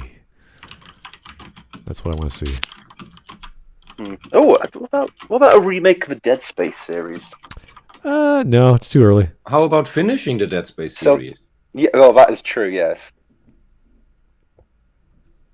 I think it's too. We could do a remaster of the first one. Give it some better graphics. I think honestly, Soul Reaver is a great option. Soul Reaver, fantastic idea. Anyway, let's go. Yeah, true. Yeah. It would be a useful investment for Square Enix and Crystal Dynamics, and it would be less of a financial risk than putting forward a new IP. They would just need to follow the blueprint of the original series. Contrary to the beliefs of certain game developers like Electronic Arts or Activision, the desire for single-player games has continued to be expressed by gamers the world over. What with the success of games like Jedi Fallen Order and Cyberpunk 2077. Plus, the name legacy of the game is still recognizable. It's one of the. I mean, obviously people were excited. Yeah, they wanted it. Yeah, hype is not review. Yeah, I guess that means there is the market for it, but no, that's not the success of Cyberpunk 2077. Weird. Very weird sentence. Yeah, I mean, look at what happened with Obsidian's work, or rather, the people that eventually left or became Obsidian when Planescape Tides of Numenera was announced. Like, oh my God, they're making a sequel to, or whatever, spiritual successor to Planescape. Of course, we're going to throw money at that. Like, just duh. Of course, you're going to do that. And then you get this bizarre, retarded version of it, and like people will bank on a company or the people from that company because they know what they can make. So it doesn't have to be Soul Reaver, but get the guys who made Soul Reaver and say we're going to do something like it. That'll work fine. And get the license. Well, even then, like, okay, look at Konami. They're not selling any of the licenses. You need all these ingredients together, otherwise you can't do it. But look at Konami and look at Iga. Look at the guys who made Suikoden. They've all been successful. At least Iga's been successful with his Kickstarter. Kojima had enough money to do his own thing, and now the Suikoden guys are doing their own thing, and they were successful with their Kickstarter. And they have to produce something so we can evaluate it still. But people want this stuff. It's been over 15 years at least for some of these games. I want a Suikoden. I love the Suikoden series. I don't care if it's the same universe. They made Tierkreis, which is a reinvented version of the Suikoden universe. And it's like, fine, like, I'll try it. It's good. It's not the same, but it's still good. And now they can't use the brand anymore. They're not being backed by Konami, so they got to do their own thing. And that's fine. We know the people. It takes a lot of time to make these games. We don't mind. We'll wait another year. So we know the people involved. You throw money at them, they will do something great. That's what Kickstarter has taught us. And that's just how games are made nowadays. Okay. Well, certain Kickstarters, but yeah. it's always controversial to give money at Kickstarter. I get it. Yeah. Same with like Subverse, which, was a joke Mass Effect porn game, but look what happened to it. It's an alpha. It's early access. Yeah, sure. Early access after how many years? Sure. Yeah. $20 game for $60. Sure. Yeah. 210 505. A principal was caught saying, "Make white kids feel less important." Thanks. Based. Thank you, 210. Really gets the jogging, little off topic, but yeah. Should we remaster making white kids feel less important? I think we should remaster Constantinople, if you know what I'm saying. Remaster Song of the South. It's just needs to be done. We need a Diary Van Frank gamified, guys. That's what we need. But there's a Song of the South remake. It's called Django. By Tarantino. Birth of the video game. Sonic 06. I want to see it remade. See it remade like Django Unchained. Yes. Here's Directed by Kojima. oh no. Here's Lack of Attack again. The Dead Space guys are making a spiritual successor to Dead Space called the Callisto Protocol. Ooh, never heard of it. No, because they're just making it, aren't they? Haven't probably. Are they still in the company, or are they doing their own thing separately? I don't know. Probably because of Visceral, which was used to be EA Redwood, got closed down, didn't it? So they probably moved off somewhere else. Well, which is a shame. It was a popular series. It did well until number 3, which was shite. Okay. That was such a crap game. But everyone remember that game where it was like black and white, but there was like blood, like the blood was red, like it was like it was like black and white, but like harsh, like purely black and like purely white, and it was like sort of art style. Is that the Wii game? Yeah. I think it was on the Wii. Well, like No More Heroes or something. No. It's different game. That was a super gory. And yeah. Mad World. Big massive. Like, Mad World. You got it. Yeah. You got it. Yeah. I was skeptical of that because it looked like it was just cell shaded with no color. Like, why would you play this? I like it. It was very stylized, yeah. Yeah. That's a good game. All right, let's go.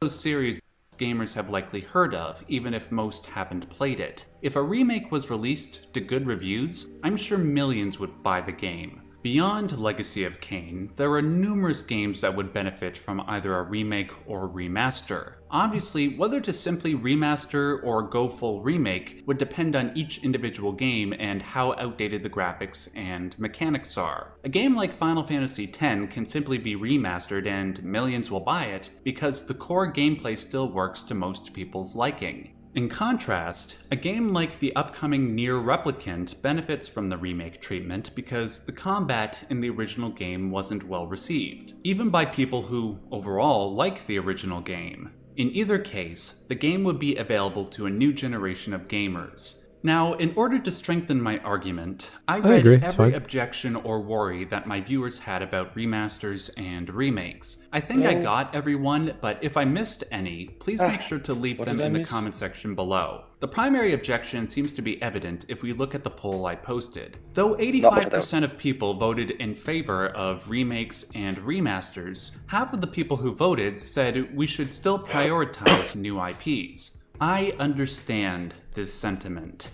In fact, I agree. If the market for remakes and remasters becomes oversaturated, there'd be no room for innovation. The games industry would somewhat parallel the current state of the movie industry, where all the successful movies are part of a pre-existing franchise, and new, original film only makes money if it wins awards. This is a very good criticism, and it is something we as gamers should keep in mind when we make our purchases. Even if a remake is good, like Demon's Souls or Resident Evil 2, it is still incumbent on us as consumers to support new original titles. If we do this, I believe it is entirely possible to have a healthy market for both new IPs and updated games. Also, there is an inadvertent benefit to having more remakes and making them money.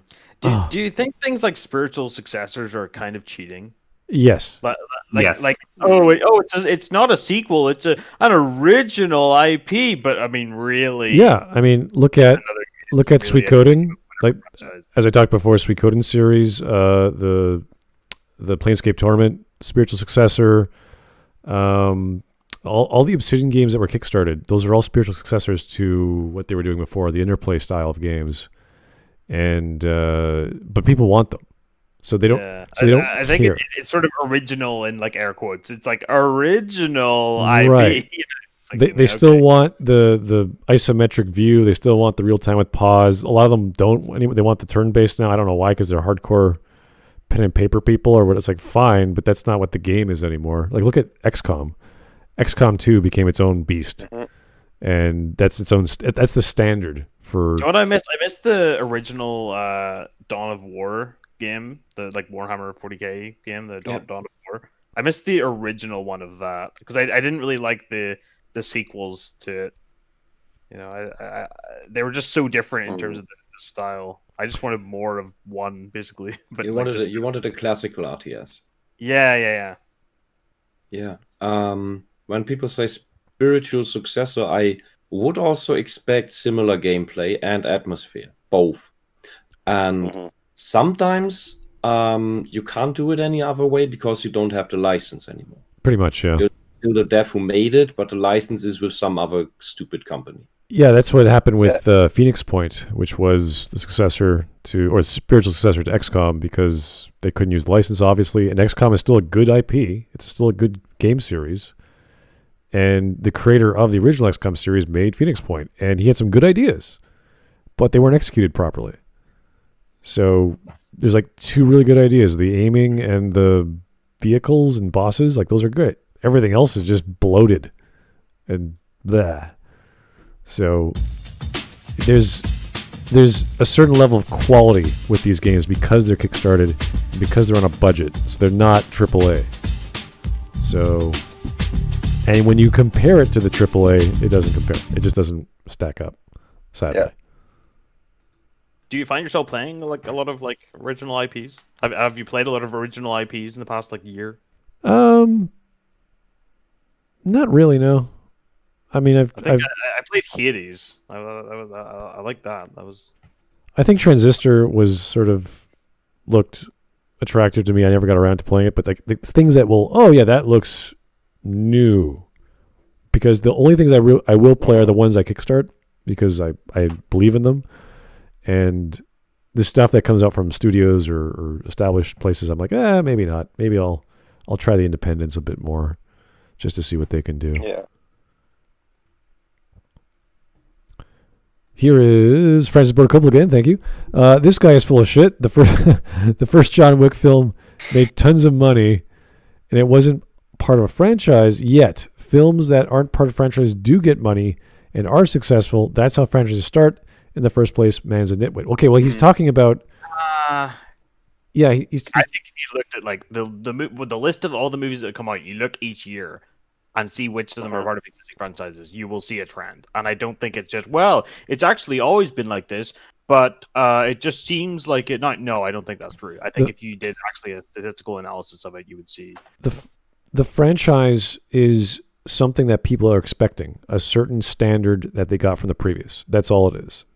You can do something very similar with the different characters and IP and still have the same flavor or experience of that franchise. Like it's just less risk. It's just like less ratio for the. But also, a lot of the franchises are also the summer blockbusters as well. That's what people got to remember. And the summer blockbusters have always been the ones that get the most advertising.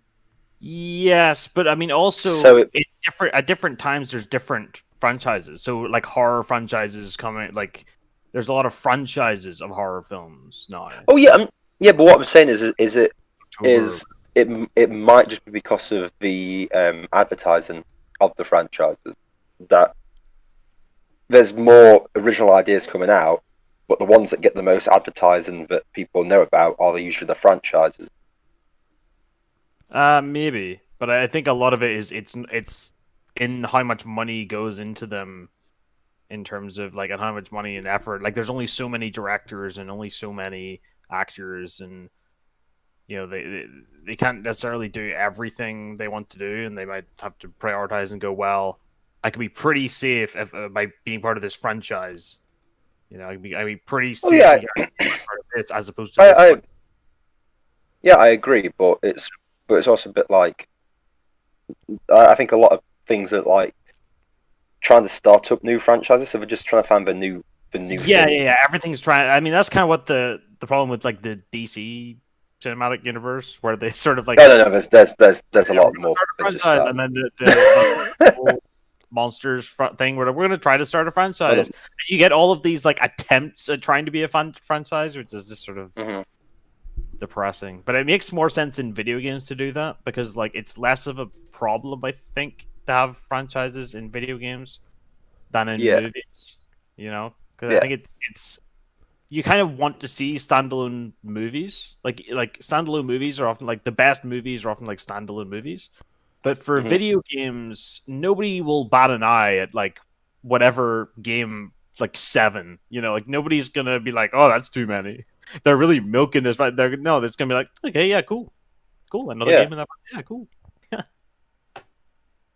Here's Mike Testa. Sam and Max Save the World had a remake and is butchered. I don't know. Yes, I've actually heard about that. Yeah, it's actually really bad. Okay. Did Monkey Island get a remake? Secret. I don't know. Can't recall. I remember. I think it did. Yeah. Here is Jimbo. Cool. Are any of you excited for Shinji Mikami's new game, Ghostwire Tokyo? It was the game with the spooky meme. Oh, yeah. Japanese announcer. You know, it's been a few years. I remember that. I've never heard a thing yet about it, so I don't know if it's still in production or what. But yes, I remember that being like a... Oh, yeah. That was the highlight of E3, but I don't know what happened to the game, so I don't know how long it takes. Yeah. That's the thing, like, with a lot of games, I hear something, I'm like, oh, that sounds good. But like 8-9 months later, you hear nothing. You're like, wait, was that actually something? Oh, and then like 10 years later, it's like, yeah, oh yeah, we're still making this. It's like, remember Atomic Heart? Yeah, that Russian one. Like that now was that like, now that you've actually said it, yes, I do actually remember it now. Yeah. So that was like amazing trailer. Then we find out the trailer was all staged. It was all pre-rendered. And then they said, no, we're actually working on it. And they're like, oh, cool. And then they have another gameplay trailer. And like, oh, that looks really good. And we're like, when's it coming out? How long does it take? Yeah. See, that's a major problem. It's like we do a trailer and you hear nothing about it. Yeah. Because I remember I was really excited about, what was it, Prey 2 coming out, and then that never happened. And they completely scrapped all that. And then they made that other game. Was it? I don't know if it's called Prey, or I can't remember. It was really rubbish. I was like, oh, great, cool. I'm still waiting for Dying Light 2. I was like, oh, when's that going to come out? I'm still waiting for Half-Life 3, so just... Only 2 more decades, guys. I'm sure it will happen. Maybe Half-Life 3 is the Valve we made along the way. Oh yeah, the friends. The Valves. Yeah. It's all the friends you made. That's what it's all about, guys. Yeah. Maybe Half-Life 3 is all the money we made from Steam. Yeah. The way. By buying hats. Team Fortress. Yes. Valve also killed the bloody Left 4 Dead franchise as well. Well, actually, like the studio that was working for them, like the Turtle Rock studio, what was it? Mm-hmm. Yeah. They left Valve after like a year. They have done working on Left 4 Dead 2. So if they have stayed on, they probably could have done like a Left 4 Dead 3. But they decided to go with Evolve, and now they are. Oh yeah, that one game that I've got that is absolutely shite. Yes. And now they are working on Back 4 Blood, which is like a spiritual successor to Left 4 Dead, but it's so far it doesn't like really appeal to me as much as Left 4 Dead 2, because like Left 4 Dead 2 had like a much better balancing, and like it seems to be like the tank in that game is just like a fucking giant ogre, like it can't really like traverse the map like the tank can do in Left 4 Dead. So that's kind of like a different dynamic altogether. Yeah. All right. Well, if you guys don't know, we're looking at Siphon Filter, one of my favorite series on the PlayStation. It was kind of like, it was kind of like when Metal Gear Solid got popular. This sort of came out around the same time, and it was a similar game, with just more action.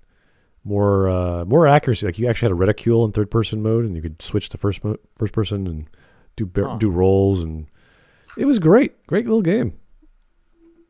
Anyway, let's go. Monetarily successful. It would be another way to demonstrate to the studios the necessity of producing single-player games. Unlike many games nowadays that are filled to the brim with microtransactions and toxic communities, games from the past primarily centered around toxic communities. Toxic communities, the dude. remakes and remasters for those games are. Dude, I don't know when you started playing games in multiplayer, but people have always been doing banter and shitting on each other, but it was usually for fun. And then there are people who can't take that. That's all it is. Yeah. Turn your headset off. Just stop talking to people on multiplayer games or third-person shooter multiplayer games. I think that's when people started to notice. When all the games went with voice chat integration. Yeah, before that, you only had to chat, and the chat is very easy to ignore. Turn it off, mute it, whatever. But but it's also like the single player games, and it's like, oh, you get good. It's like I'm trying really hard, okay? Yeah. I'm trying to get good, okay? I'm just trying to get good at fucking Wii Fit here, okay? Just don't shout at me. I'm just trying to play Wii Fit. I'm just trying to be the best at Wii Fit. Yeah. Yeah, it's the same when you have friends over and play console games with them, or when you go to a place for board games, and there's always this one asshole who can't lose and who's shitty at winning as well, and you just deal with that guy. You don't play with him anymore. You don't invite him anymore. That's all there is to it. Or the guy figures himself out, grows up, and then it's fine. In online chats, eventually he'll be able to play Slow Ride on Guitar Hero. Oh, eventually he'll work his way up. Slow Ride. Alrighty. Oh, sorry.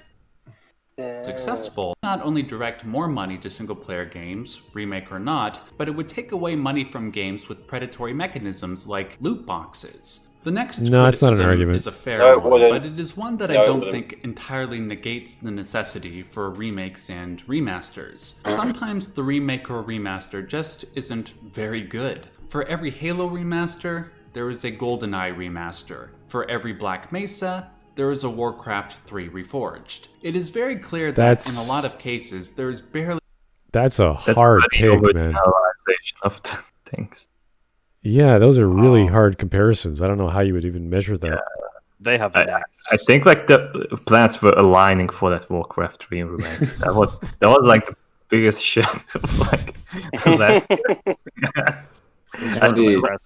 The Secret of Mana remake for the PS4, that 3D thingy. Yeah.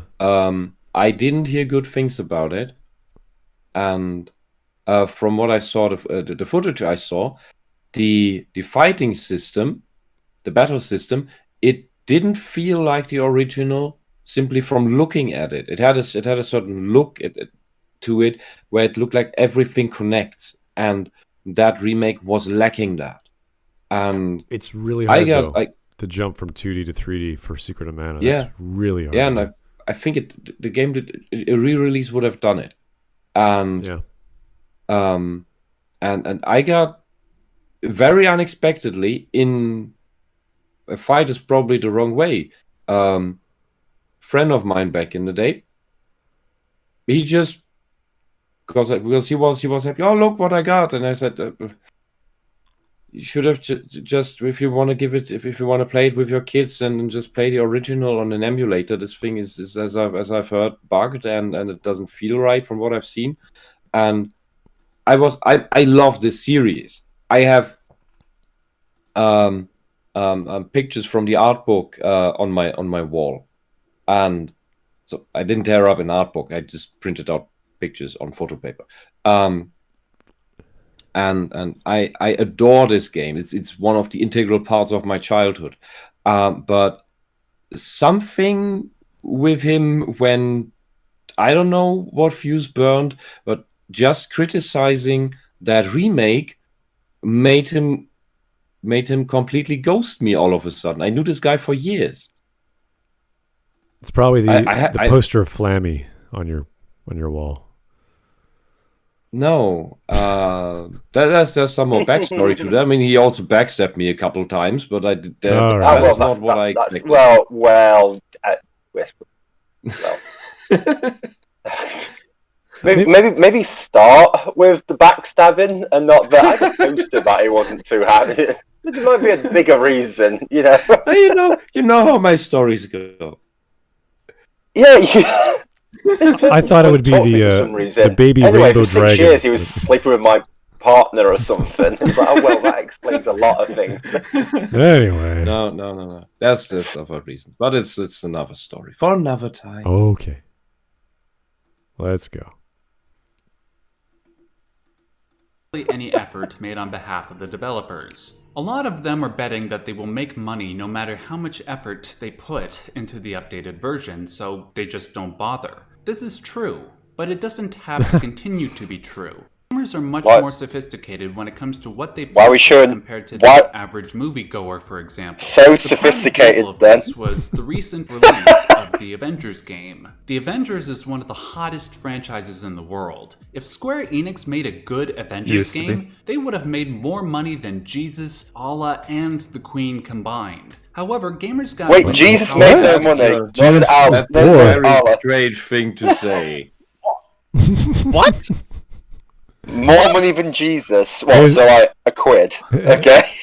Well, to be fair, Jesus was a carpenter, so. Just say, bro?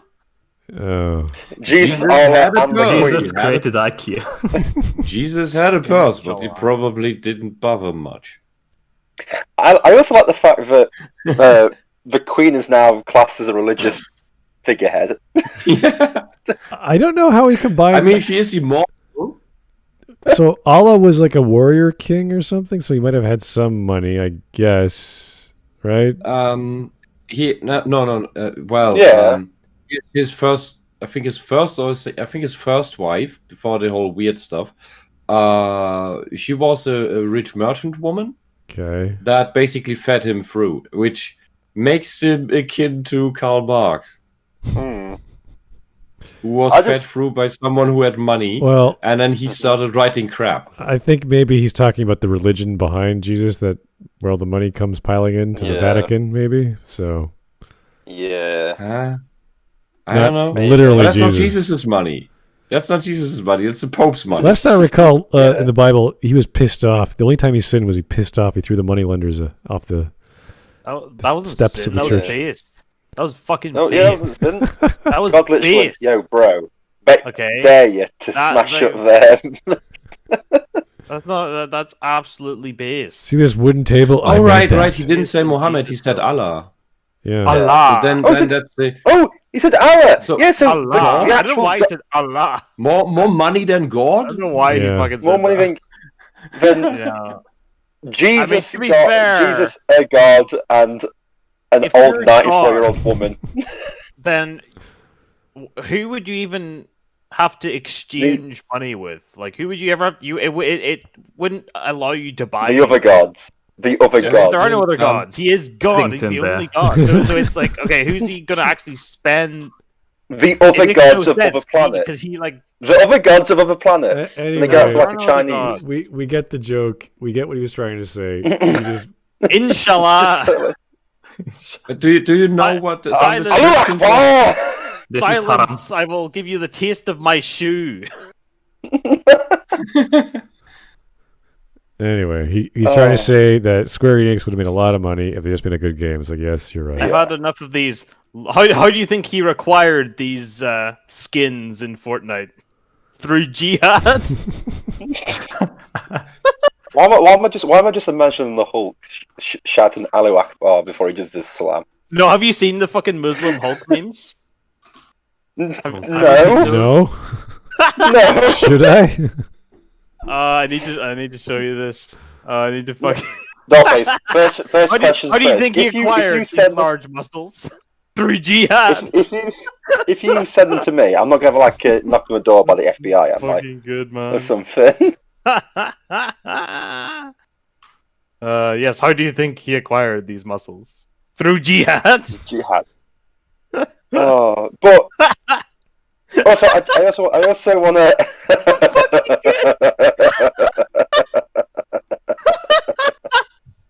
What? Doesn't come from anger. It comes from Allah. Hashtag Hulk praise. Hashtag Mufti news. What the fuck am I looking at?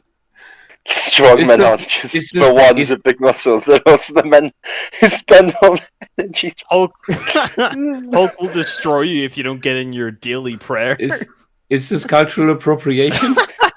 Is that a proper Hulk is yoga Muslim, pose, it's count. or what is he doing there? It doesn't seem L-shaped enough. He's bowing before Allah. Smud God. Wow. Okay. Holy shit. Wow. Wow. Smuddiest boyius. How could you not know what a Oh my god. bowing is like? That's clearly a yoga mat. Have you never seen that It's before? not a yoga mat. It's a rug. It's not. Isn't that what a yoga mat is? Really, just a rug. It's a. Oh, I can't remember what the actual thing's called. It's a rug. Carpet. That's clearly a yarmulke as well. I don't know. To be honest with you, I couldn't care less. To be honest with you, Islam's not a great religion. Well, that's just a larger yarmulke he's wearing. So it's like, Wow, I can't believe you would blaspheme against he's a the Jewish one and only yoga instructor. God, Allah. Yeah. My god. It's not really that great. Kind of boring, to be honest with you. What have we done in the last 20 years? Not much really. So, oh. All right, How let's on get back. to Islam with a bloody remake game? You know, Smudcast, you never know what's gonna I happen. can't believe you next. haven't seen that. I can't believe that. Yeah. Dolphins, I don't look up these things. I don't look it up either. You know, I'm just in those. In those circles. You know? I'm in those circles. Yeah. You know where there Muslim comes circles, up, you yeah. know? In those circles where the Hulk is a practitioner of Islam. Okay. Yeah. How do you meet these circles? Actually, don't answer that question. How do you learn these abilities? How do you learn these ways? The dark side of the web is a pathway to many abilities. All right. Some would class as base. Islamic thing. No, Dollface, no. I'm getting the water bottle spray out. I'm just going stop. Here is Mike Testa. He's spreading for the Truth Hawk, spreading cheeks. I don't.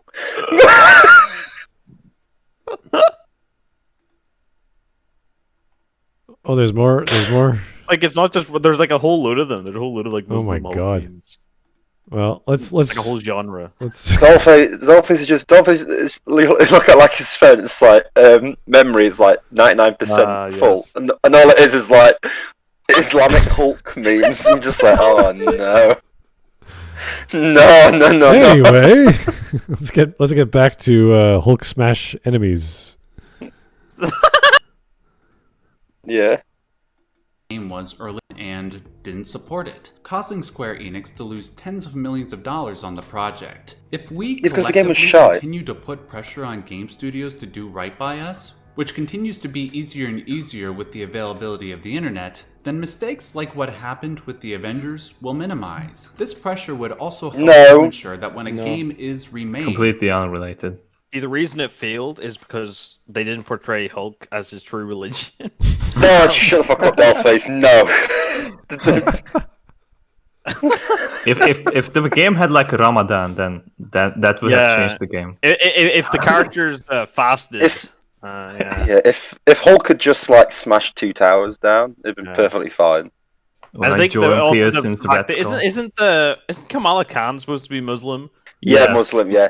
But she's also the reason this game's like not well received because no one liked that character. She's haram. She doesn't follow the ways of Islam. She's 100% haram. You know, Yeah, 100%. You know, so that's the game was punished by Allah because the character was haram. I'm wondering. No wonder he got the money. If they're on Allah has hardened the wallets of the consumers. If the Muslim fellows are on the helicarrier, how do they know? How do they know what direction is Mecca to bow? And if they do bow to the direction of Mecca, do they have to bow like downward because they have to point to this earth, not to the sky? I don't know. So like also the Muslim fellows is such a Canadian phrase. No, I didn't want to say just Hulk. It could be others. I don't like if in Star Trek, it could be other people. Yeah, exactly. If in Star Trek all the cast was Muslim, where would they pray to? Like when they're on the Enterprise, like where would they like? How would they pray to Mecca? You know, like how would they? Just the general direction of Earth. Would they have to like turn the ship so that they could? No, why do they have to turn the ship? So that they could be buying like. Why do they need to turn the ship? They could just because they have to actually turn themselves. Why not? No, because they wouldn't be on the right plane. You know, they would be on the right plane. It doesn't matter. It's just in the general direction towards Mecca. If they weren't, but they have to be pointing in the general direction of. You can't just point in the general direction. You flipping. No, yes, you do. Yes, the general direction of Earth. It's not 2D. It's 3D. That's what I'm saying. It's 3D, so it's like it's. Yeah, but it's still. The galaxy. They'd have a compass, all right? They'd have a compass. Look, our galaxy is relatively flat. We have a relatively flat galaxy. You laugh, but I think it's true that Muslims do have a very small compass that allows them at any point in time, which always points to Mecca. Like birds? Like what? No. What? Yeah, it's like internal. Birds. No, but the compass. Yeah, no, but the compass goes to Mecca. It's like it's a compass-like thing that always points to Mecca that they have on them, so that they can always pray in the right direction. Or they know where they link their half-stone to. Yeah, or something like that. That's what I got taught. So wherever they are, they always know where it is. So if there was a Muslim on the ship, the compass would probably be chucked out the airlock and the Enterprise ain't having all that religious shit on there. But it would probably point in the general direction, and it just probably point to like east or something. I don't know. I don't think of whether a Muslim would bow on the Starship Enterprise. To be honest with you, never came across my mind. Okay. Where's east when you are in space? Yeah, it's opposite. It's opposite west. So whatever. Okay, here's Mike testing for a complete change of topic. The game still doesn't explain Yahweh hands Kamala. What? Okay. Yeah. Yeah. It's Kamala Khan. Yeah, okay. I got it. All right. That was fun. Let's go back to whatever the hell this guy was talking about. Oh, yeah. It's a quibbler direction thing. All right.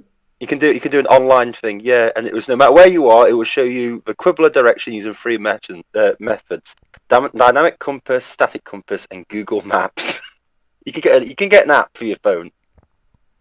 I also like the idea of like if the ship's moving, they have to like constantly turn like as they're praying. Yeah, well, you just don't do battle when you are praying. You just don't. You just tell the Klingons and the Romulans, sorry, we have to pray now. Yeah. We'll continue fighting. But like later. If you're on a different planet, you'd have to constantly like it's orbiting, so you'd have to constantly change direction. No, obviously, just imagine if you had an English ship and it gets to 5 p.m., then you would need to stop. You need to stop your naval battle and have tea time. Like an automatic prayer mat, like an automatic prayer rug that automatically changes direction. So you just go onto the rug and it automatically like points to it. To be honest with you, you just zip on That a sounds like suit Star and do Trek it in outer technology. space. That sounds like if they were Muslim in Star Trek, they would have the technology to just have a prayer rug that like is able to like orient itself. Brutally honest, Dollface, they'd probably go to the Hollow Suite and just do an imaginary version of it and say, yeah, that's done. Just fine, that'll work. Anyway, let's get back to this Soul Reaver thing here. Yeah. The original material. That way, the essence of what made the original game so great isn't lost. Now onto some of the more minor criticisms. Some said that nothing will ever compare to the original experience. Let's say, for example, that the rumors about Bluepoint remaking Metal Gear Solid 1 are true. As awesome as Bluepoint are, there's just something about the magic of the original PS1 title, with the PS1 graphics and PS1 controls that will never be replicated. I can understand that, but that is an argument exclusive to those who played the original MGS. Just because it won't ever be the same for MGS veterans, does that mean we should forbid future generations from experiencing something like MGS? There is a way to maintain the essence of MGS with new graphics and gameplay, even if it doesn't satisfy our nostalgia. And to put the lock on this argument once and for all, why don't we just advocate for remakes and remasters to include the original versions as a part of the package? Because then you would basically make two games. That's the problem. Some games, the engine allows you to just like replace the models, textures and such, and just like roll with the mechanics themselves. But like many of these games have like a really outdated engine, so you would need like rewrite more than just visual stuff. And that takes a lot of time. Like there's the Crash Bandicoot and Spyro remakes. They aren't just like retextures of the PS1 games. They build it up from the ground up. And they have like far more than just the original. So I wouldn't say it's that easy. Yeah, I'm trying maybe to like make like a more compatible version of the original, like has all the compatibility issues. Yeah, like I'm trying sorted to out. think of games that include the original. Like I'm sure there's one or two out there. I just haven't, top of my head, I can't think of any that actually would do that. Yeah. I do know there was they packaged. Was it Crash Bandicoot? Was it in Uncharted? Yes, Uncharted 4. I think you can play like one of the bolder levels of the first Crash Bandicoot. Right. Yeah. So putting Putting them into new engines is not hard, but you know that's not the point. It's not just bringing it to a new format. It's remaking and redoing. Anyway. Here's Mike Test again. Kamala Khan, fetus mace was uttered, and Taskmaster shivered in fear of having to copy that attack and probably would need therapy for copying that. What? Probably. I know Taskmaster has muscle memory and he could just replicate whatever someone else does, but how would you replicate a transforming person like Kamala Khan?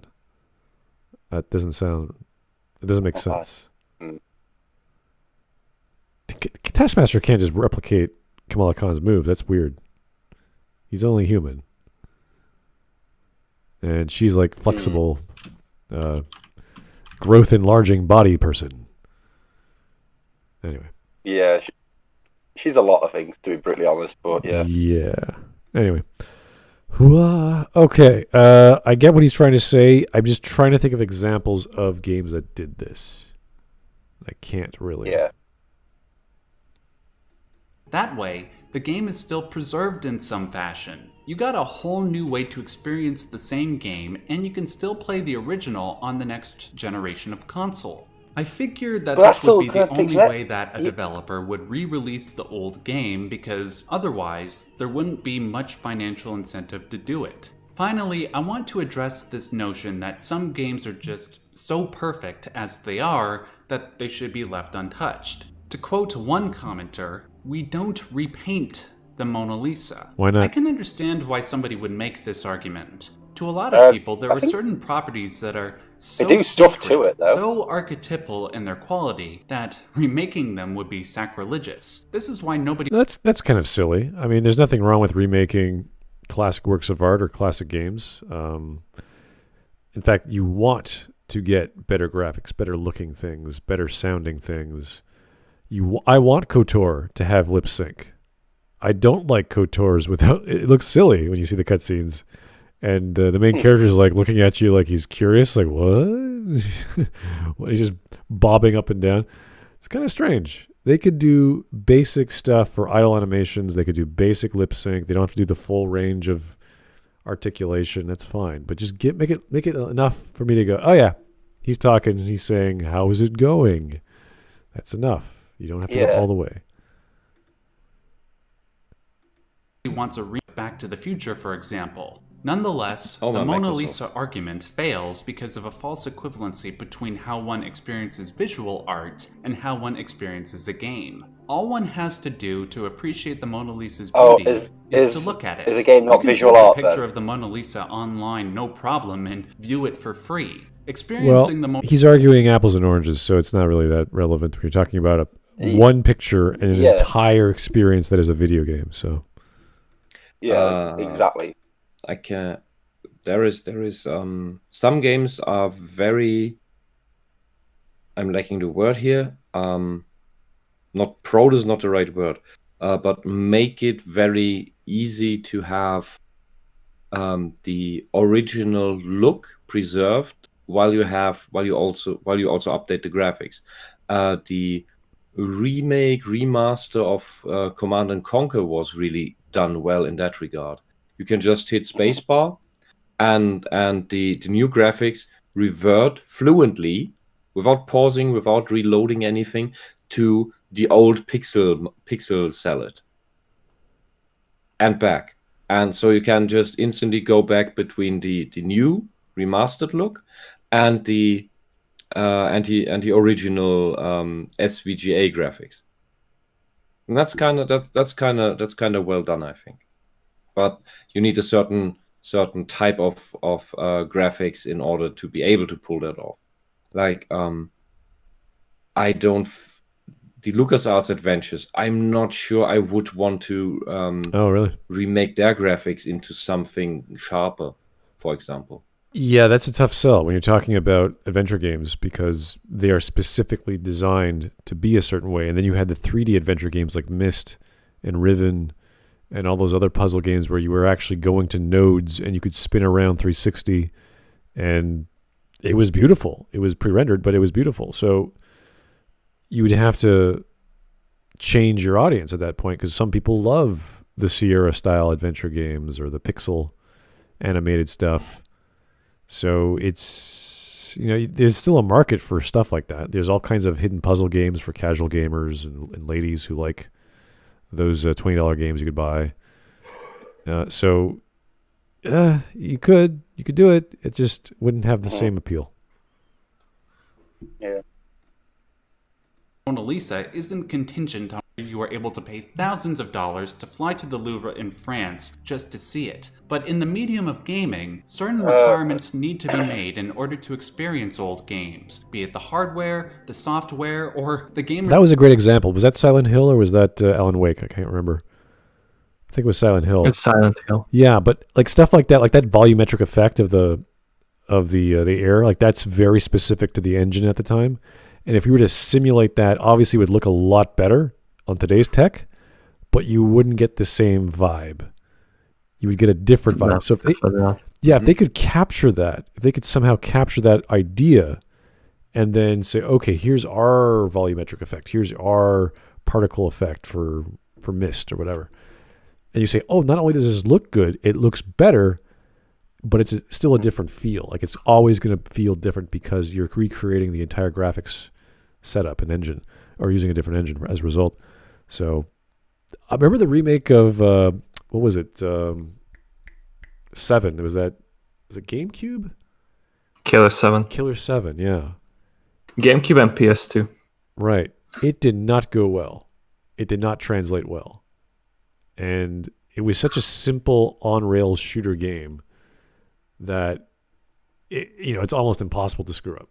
It's just straightforward. You do this, keep the art style, make it look sharper, get the voice actors back if you need to, That's it. That's all you have to do. And they screwed it up. They added too much crap to it.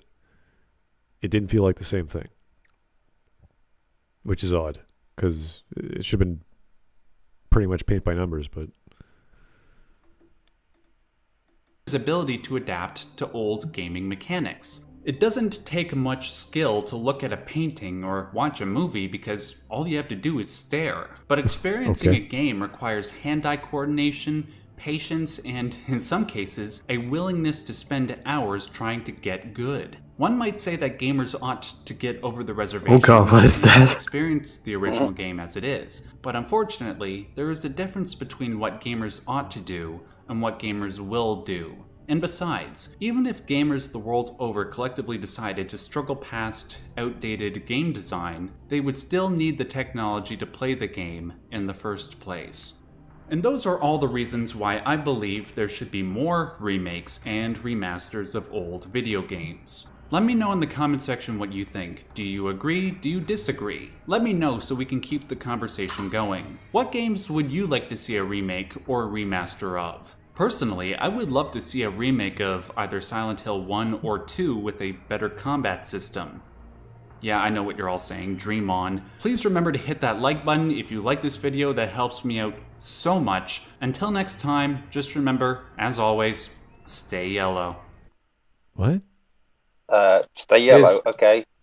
His avatar is a Simpsons figure. Is it jaundice? Oh, sorry. Okay, yeah, Oh.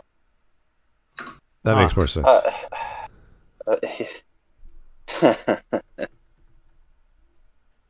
Well, okay. Anyone have any opinions on the questions you asked? Like, Well, do they have any things you want to see remade? Yeah, anyone will say the thing they love the most they want remake. Like, I would love to see another Planescape Torment just because it's been 20 years, and I'm sure they could pull off a really great looking game, but I don't need it. I don't really care. I don't need a 3D real time nameless one walking around trying to discover his past. It's not necessary for me. Yeah, what do you mean? You mean in the world of Sigil? Well, Sigil's awesome, but I don't need that. The story is already there. Maybe voice acting for every line. I would love that. Yeah. What would also be interesting, you don't need to be in Sigil. Sigil is an awesome place. Yeah. But the whole of the plains is just, I think, the best setting that Dungeons and Dragons had brought out. Yeah, at that point, all you're doing is just saying, okay, this world is too big. We don't have enough resources and time to make this.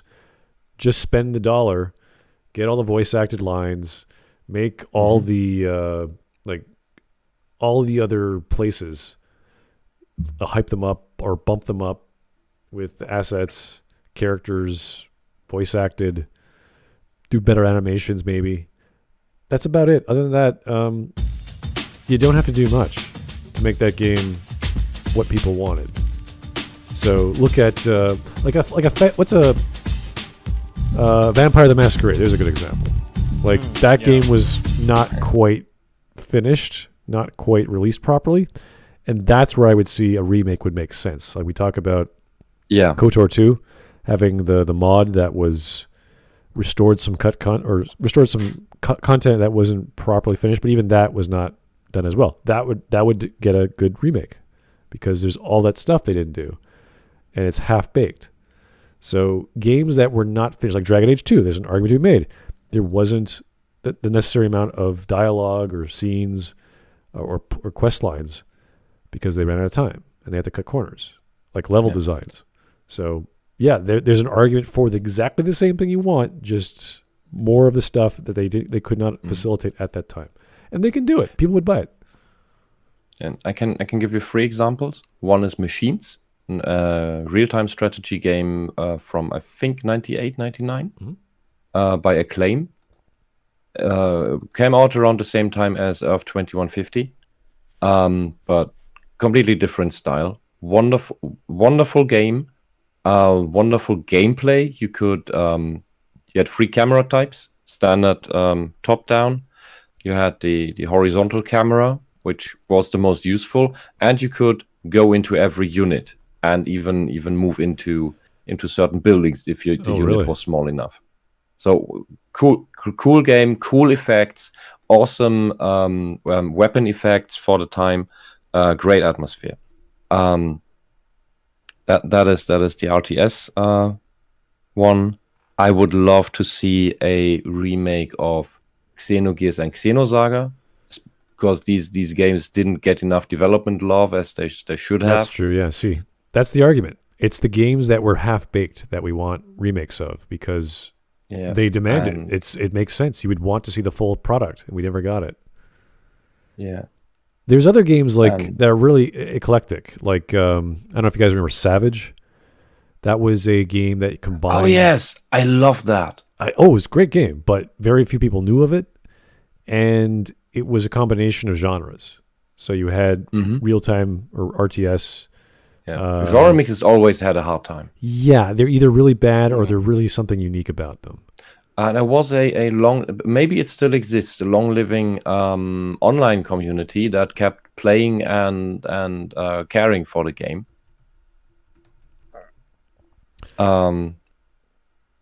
Niche, but kept existing and kept going. I do know for a long time. Popular franchises that, or rather, let's say a lore world they use. So let's say, what's that company? Dragon Commander, Divinity, the Divinity lore. So I really like Dragon Commander, and they never made a sequel. Now what they're doing is they're making like Divinity 3 or whatever it's supposed to be, but they're combining it with the style of Dragon Commander. So they're sort of streamlining a lot of stuff. And if you don't know Dragon Commander, it was this RTS with not nation building, but you had like these two problems always back at your ship. One of them was there's all these laws we have to pass that will make people love you or hate you, and the factions will leave you or join you more. And the other one was the personal life quests of all the ladies in waiting, because you had to choose a wife from these, I think, 4 or 5 factions, and they had their own plot lines, and it was basically influence, the same idea with factions. So that is something I would like to see more of, and if they remade that, they could do more with it. They would have a bigger budget, but this is just my personal thing, because we're talking about games that previously were half baked. Obviously, we want the full product, like Secret of Mana. If they did a proper Secret of Mana, based off the game design doc, not what they cut, you'd be like, wow, that would be insane. Look at all this stuff. Look at all these storylines. Look at all these characters, and we got a watered down version of that. Same with very much so. Chrono Trigger had more of the elements that they wanted to have in Secret of Mana initially. That's the thing, though. Chrono Trigger is perfectly fine the way it was. Yeah. We know it cut stuff out. Same with Chrono Cross. We know they cut stuff out, but the story just was not working very well.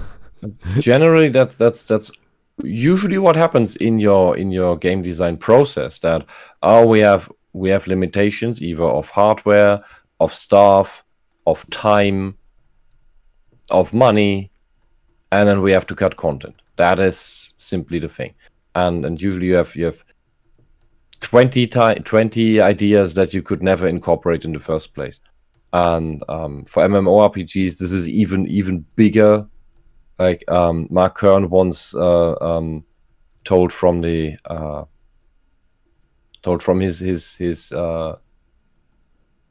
nostalgia, I guess. They had this giant wall where everybody wrote on his dream wishes for what should be in the game, what would be awesome, and they maybe got 1% of it at best. And well, that's another level, but in general, that's what happens. You can't fit everything in. Especially with the old hardware that we had for consoles, it's just not a lot of space there. Skyward Sword, the whole sky is completely empty. I would they are re-releasing it on the Switch now, but the sky could really use some filling up, because that's just sad. That was the main. It's just gets a graphical update. That's it. Yeah, but it's really sad, because the sky is it was the gimmick for the game, in part, but aside from the motion controls. And it's just there's just nothing there really, like 2 islands and this stupid mini game, and that's it. Yeah, and the whale. So I think we can conclude saying we would love to see remakes of the games that we like, obviously, but the focus should be on stuff that did not get a proper release. Like some games, like Anthem, I don't care. Andromeda, I don't care. All these games that stories are not worth it, the characters are not worth it, they don't hook you in to say, oh, I only wish they had more stuff to do or more storylines that we could learn about, and then I might like it more. It's like, no. Go with things which were good on premise and storyline alone, and then just amp up the content which should have been there. And then you'll see people buy it. I have one gem, may or may not have heard of it. It was a German production, I think. Really? That played in England, in London originally, and then went into a fairy fantasy world called, the game was called Sansara, which is Pokemon with fairies that go into battle as a first-person shooter, where you have your team. And Hawk, go on. It was really fun because you put your Pokemon roster of fairies together with skills that you give them, and so the elements all work in this stone paper scissors thing, and you have these different arenas. Some are big, some are small. You have mass battles, and it's just amazing. First-person shooter with that. Okay. Oh, yeah. Okay. Yeah, first-person shooter Pokemon with fairies in British folklore. Wow. And they wanted to make add-ons and a second game, but they didn't get the funding anymore. It was for a very, very long time. They had a very, very dedicated little fan base for it. All right. Yeah, that sounds good. Okay, guys. I think you can get it on Steam. Well, we'd all love to get these wonderful games of yesteryear that we grew up with, or maybe seen in a different format. We've seen a lot of iterations. I remember the Secret Mana series that just never quite hit the same high as the original. They've all been interesting in their own unique way, but it's not the same. And maybe that has to do with nostalgia. Maybe it's a bias we have growing up. I don't know. But it's kind of like, you know what? I would just get the emulator and play again just for the sake of it. As much as I'd love 4K res and voice acted everything. But yeah, everyone's got their favorites. That's totally cool. So thanks, guys. I think that's it. We all agree. We would love to see more remakes. I see nothing wrong with that. And try not to reinvent the wheel. Just refine it. Make it better. Make it smoother. Just keep the same formula. And I think like remakes don't necessarily take away from, because they don't take as much work as completely new games. There's a lot of groundwork that's already done. I suppose like there is a lot, but it's definitely more than just let's put on some textures. But it's still less than like completely from scratch, like everything. I mean, look at Final Fantasy VII Remake. That is just a whole other game. That's a big thing. But even just the concept stage, there's a lot of like. Yeah, so they don't have to be entirely new games like that, but I just want to get a proper, well-functioning Fallout series, well-functioning Vampire Masquerade, Bloodlines series. Who knows what Bloodlines 2 is going to be like. Like, there's so much stuff that I just want to be clean, bug-fixed, updated. Yeah. That's all I want, a proper functioning game. I think always my worry is like that they're going to try to streamline it and make it simpler and like simplify things. And that's a possibility. Yeah. So anyway, guys, thank you for your time. That was fun to go through, always talking about old games and stuff we like and saying silly things in chat. So we appreciate it. Thanks for your time. Have yourself a great evening, and we'll talk to you real soon. Bye-bye. Bye.